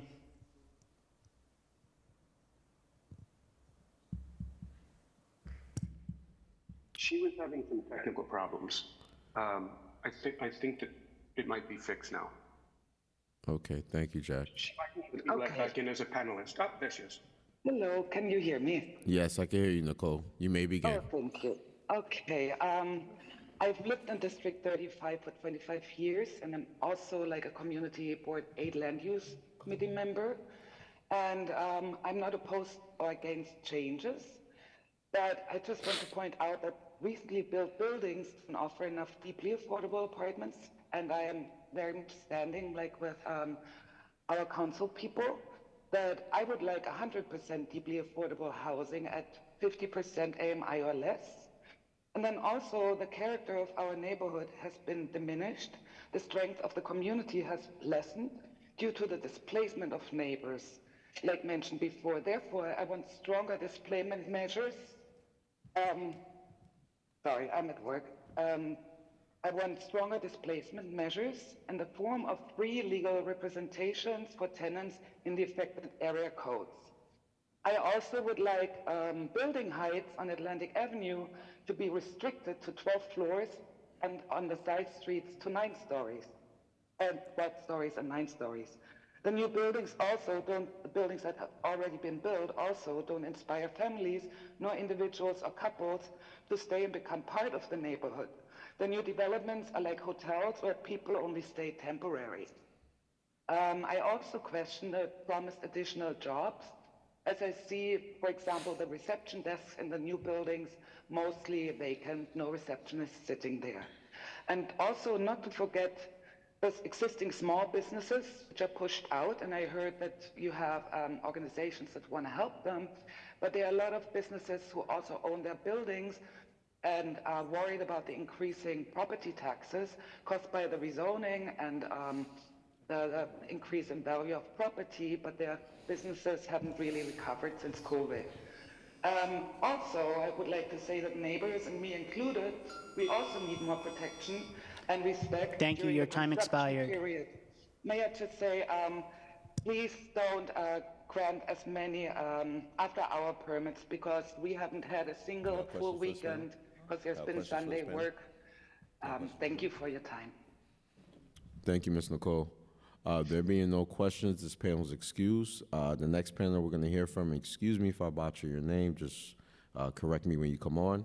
It is Jordan Catalana, Connor Ross, Elaine Weinstein, and Katia Willard. The following panel will consist of Saskia Hagans, Mimi Mitchell, Harris Krismanich, and Elizabeth Denny's. We'll begin first with Jordan Catalana. Jordan, You may begin. You may begin. Hi, thank you. This is Jordan Catalana, and I've lived within the general AMUP surrounding neighborhood for the last 10, 11 years, and I'm testifying in support of the AMUP plan, but recognizing the calls of my CB8 members and some city council members here to increase the percentage of affordable housing, increase displacement measures, and to have access to the use of the mixed-use zoning tools.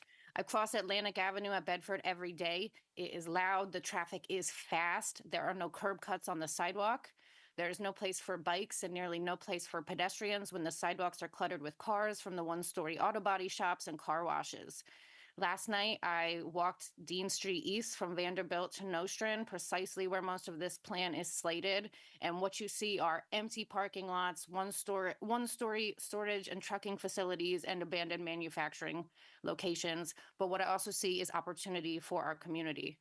Over the last 3 years, we've seen tall buildings pop up around Dean, Pacific, Atlantic, and Fulton. And guess what? We still need more.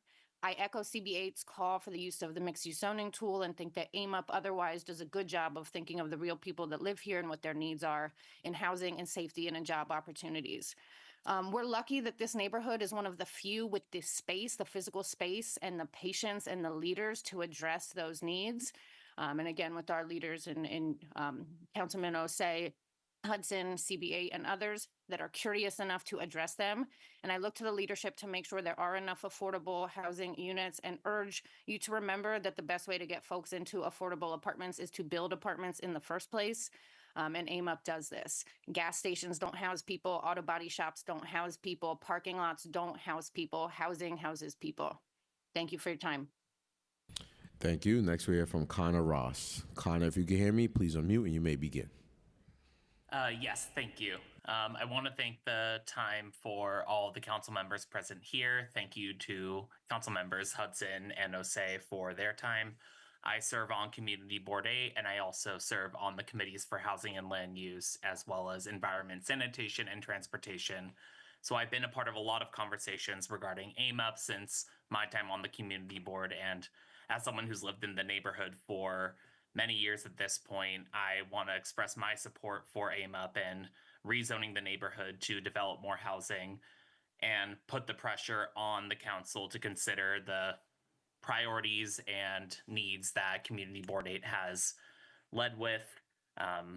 First, before I get into all of that, I will express the appreciation for council members Hudson and Osei for talking about the danger and the current state of Atlantic Avenue and the need for rezoning there and revisioning. And I think the 6 to 10 year window that the city departments have proposed is ridiculous. And I think everyone can agree that we need to work faster in terms of making that street safe for everybody.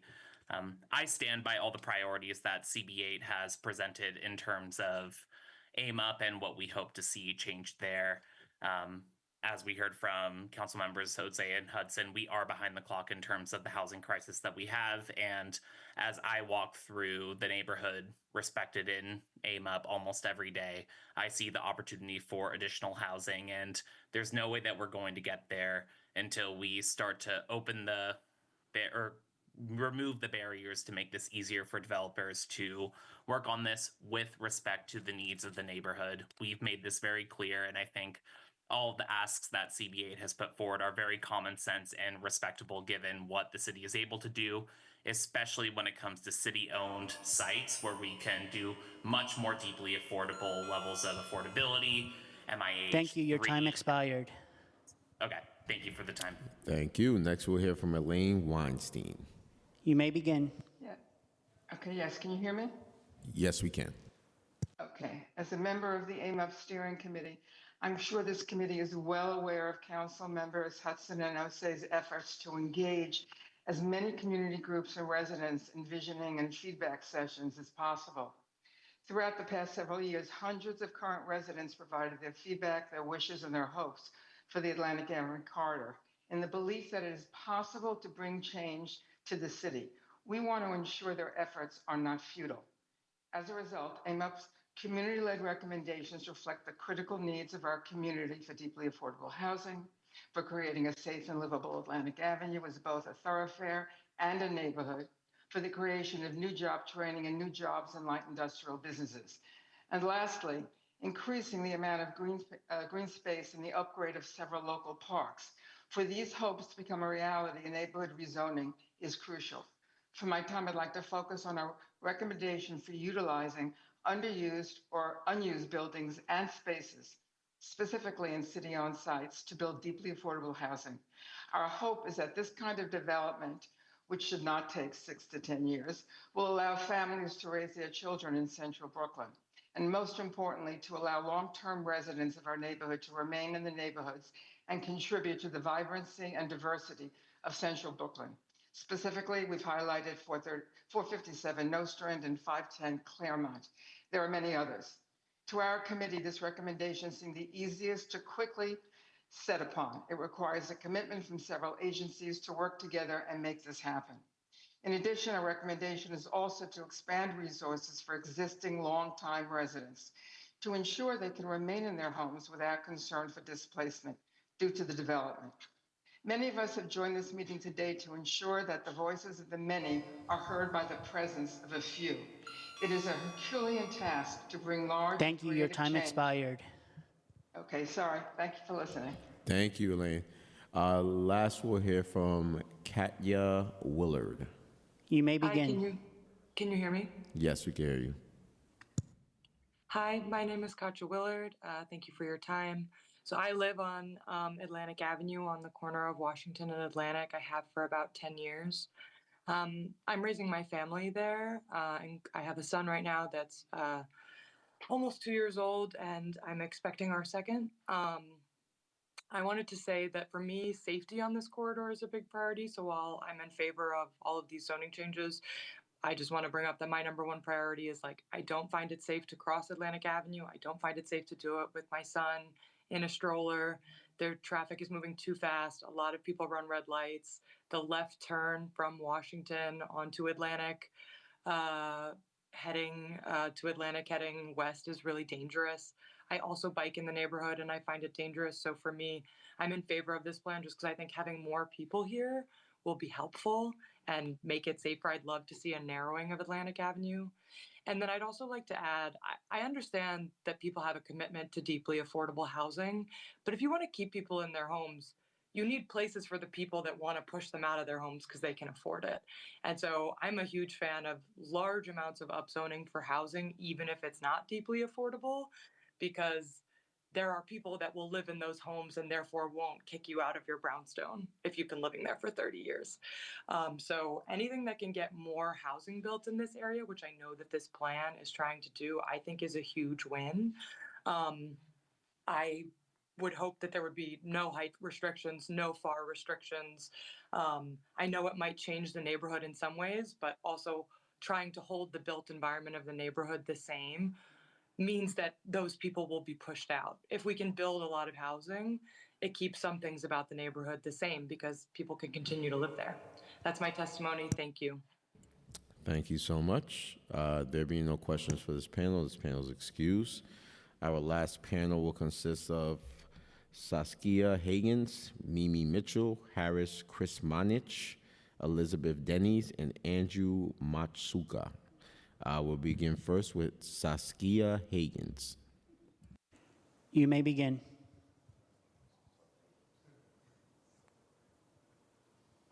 Thank you, Chair. My name is Saskia Hagens, and I was an AMUP steering committee member. I'm an organizer in the area, and today speaking as a resident of the larger project zone. I'm asking the city to include real commitments to substantial streetscape improvements in the points of agreement. Atlantic Avenue is one of the most dangerous streets in the city. It's scary to cross as a pedestrian or cyclist, and it's basically a highway that cuts through our neighborhoods. Here we have a unique opportunity to fix this historical wrong. We need to make the streets in the project area safer, to increase the amount of green and open public space, and to prioritize walking, biking, and public transit. I urge the city to commit to the following alongside the rezoning. Implement a road diet on Atlantic Avenue for the full stretch from Flatbush to Nostrand. Implement pedestrian safety improvements throughout the project zone, including hardened daylighting of all intersections. Redesign Dean and Bergen Streets as bike boulevards, and build out the Underhill Bike Boulevard. Create protected bike lanes on the north-south running avenues, including but not limited to Vanderbilt and Bedford, and build out Underhill Plaza. Importantly, I'm asking for a clear commitment from DOT for these streetscape improvements, including a timeline and actual allocated funding. This needs to go well beyond a few SIPs sprinkled in. It needs to go well beyond restating of already existing infrastructure projects that preceded this rezoning, and it needs to go well beyond a traffic study and other such non-committal promises. I'm asking for the POAs to include a timeline, one that is not 7 to 10 years long, and funding both for the necessary CPSD as well as committed funding for an ambitious capital infrastructure work to implement the road diet on Atlantic and the other street safety projects I listed. Thank you. Thank you. Next, we'll hear from Mimi Mitchell. You may begin.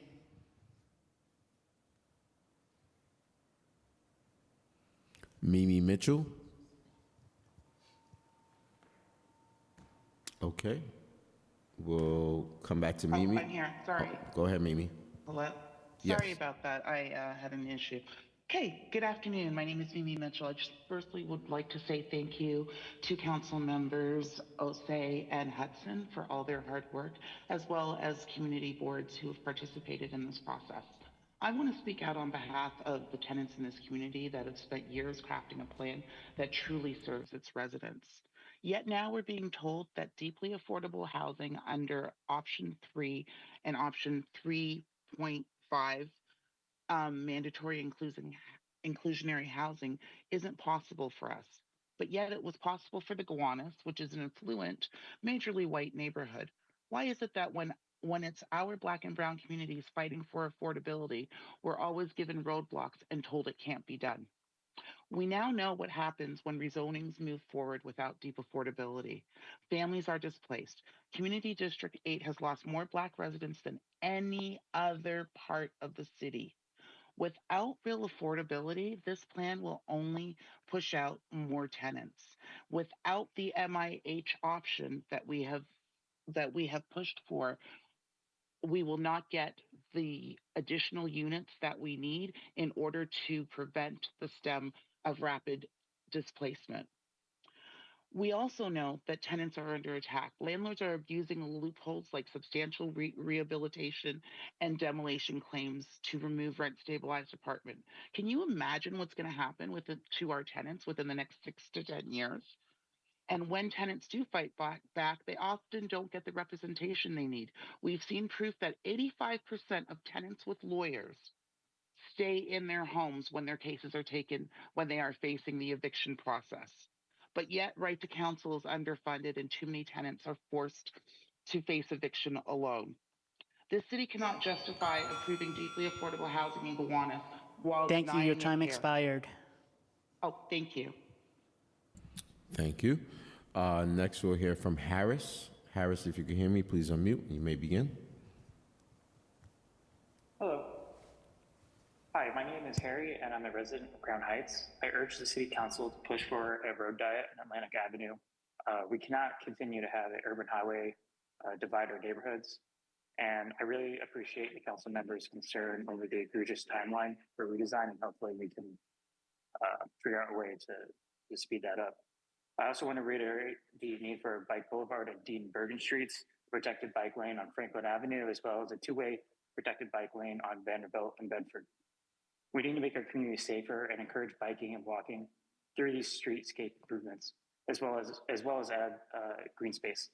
And I understand that these capital improvements take some time, so having a commitment to making these street improvements as soon as possible is instrumental, especially if we want this area to be family friendly. Thank you. Thank you. Next, we'll hear from Elizabeth. Elizabeth, if you can hear me, please unmute. You may begin. Hello, my name is Elizabeth Denny's, and I'm a Brooklyn resident who used to live in Prospect Heights.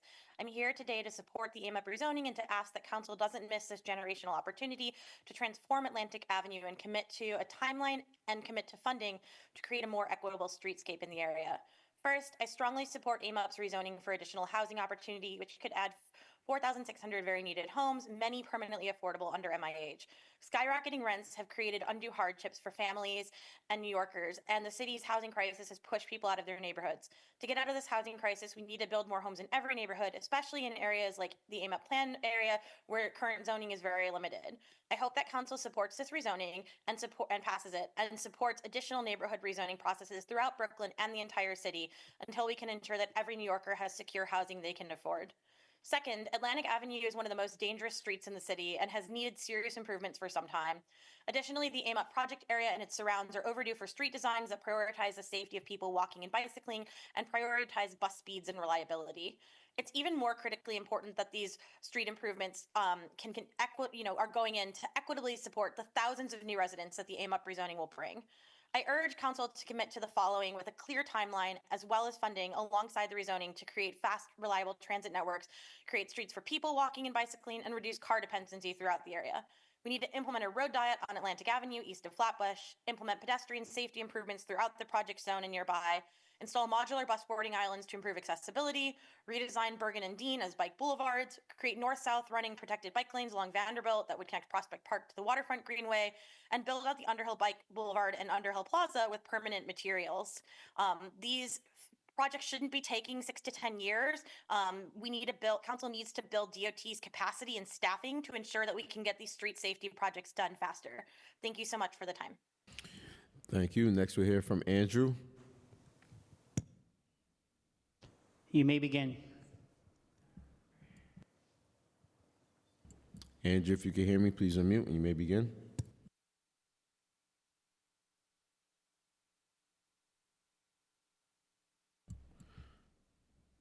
I believe Andrew dropped off. All right. So if anybody in the chambers, which there's nobody in here, that wants to testify, please just see one of the sergeant at arms. And if anyone's online, please just use the raise hand function.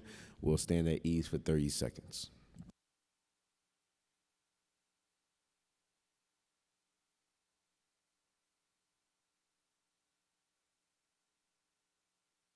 Okay, we do have someone that just joined. Alex Morano. Alex, if you can hear me, please unmute and you may begin.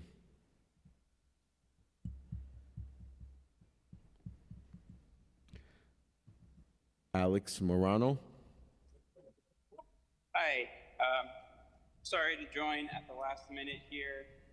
It's a busy day, busy week for all of us. I appreciate the opportunity to testify. My name's Alex Morano. I live in Crown Heights, Brooklyn.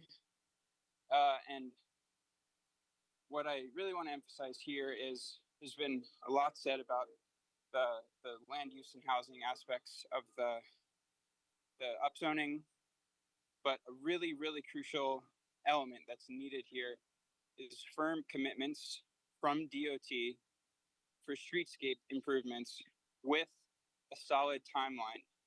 My family has lived within a block of Atlantic Avenue going back to 1950. In that entire time, Atlantic Avenue has been dangerous. We can't drop thousands of more people into the project zone and leave the street the way it is. It's just not possible. So we really, really need commitments for streetscape improvements, for a road diet, for protected bike lanes in the surrounding neighborhood to make this project work. Thanks. Thank you.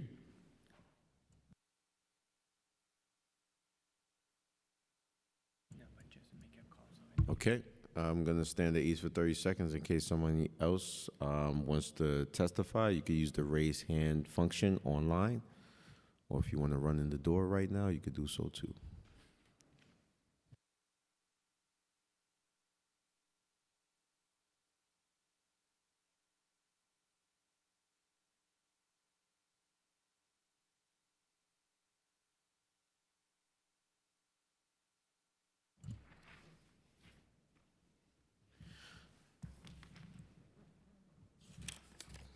Okay. There being no members of the public who wish to testify on the pre-considered LUs relating to the AIM Up proposal, the public hearing is now closed and the item is laid over. That concludes today's business. I would like to thank the members of the public, my colleagues, subcommittee council, land use, and other council staff, and the Sergeant at Arms for participating in today's meeting. This meeting is hereby adjourned. Thank you.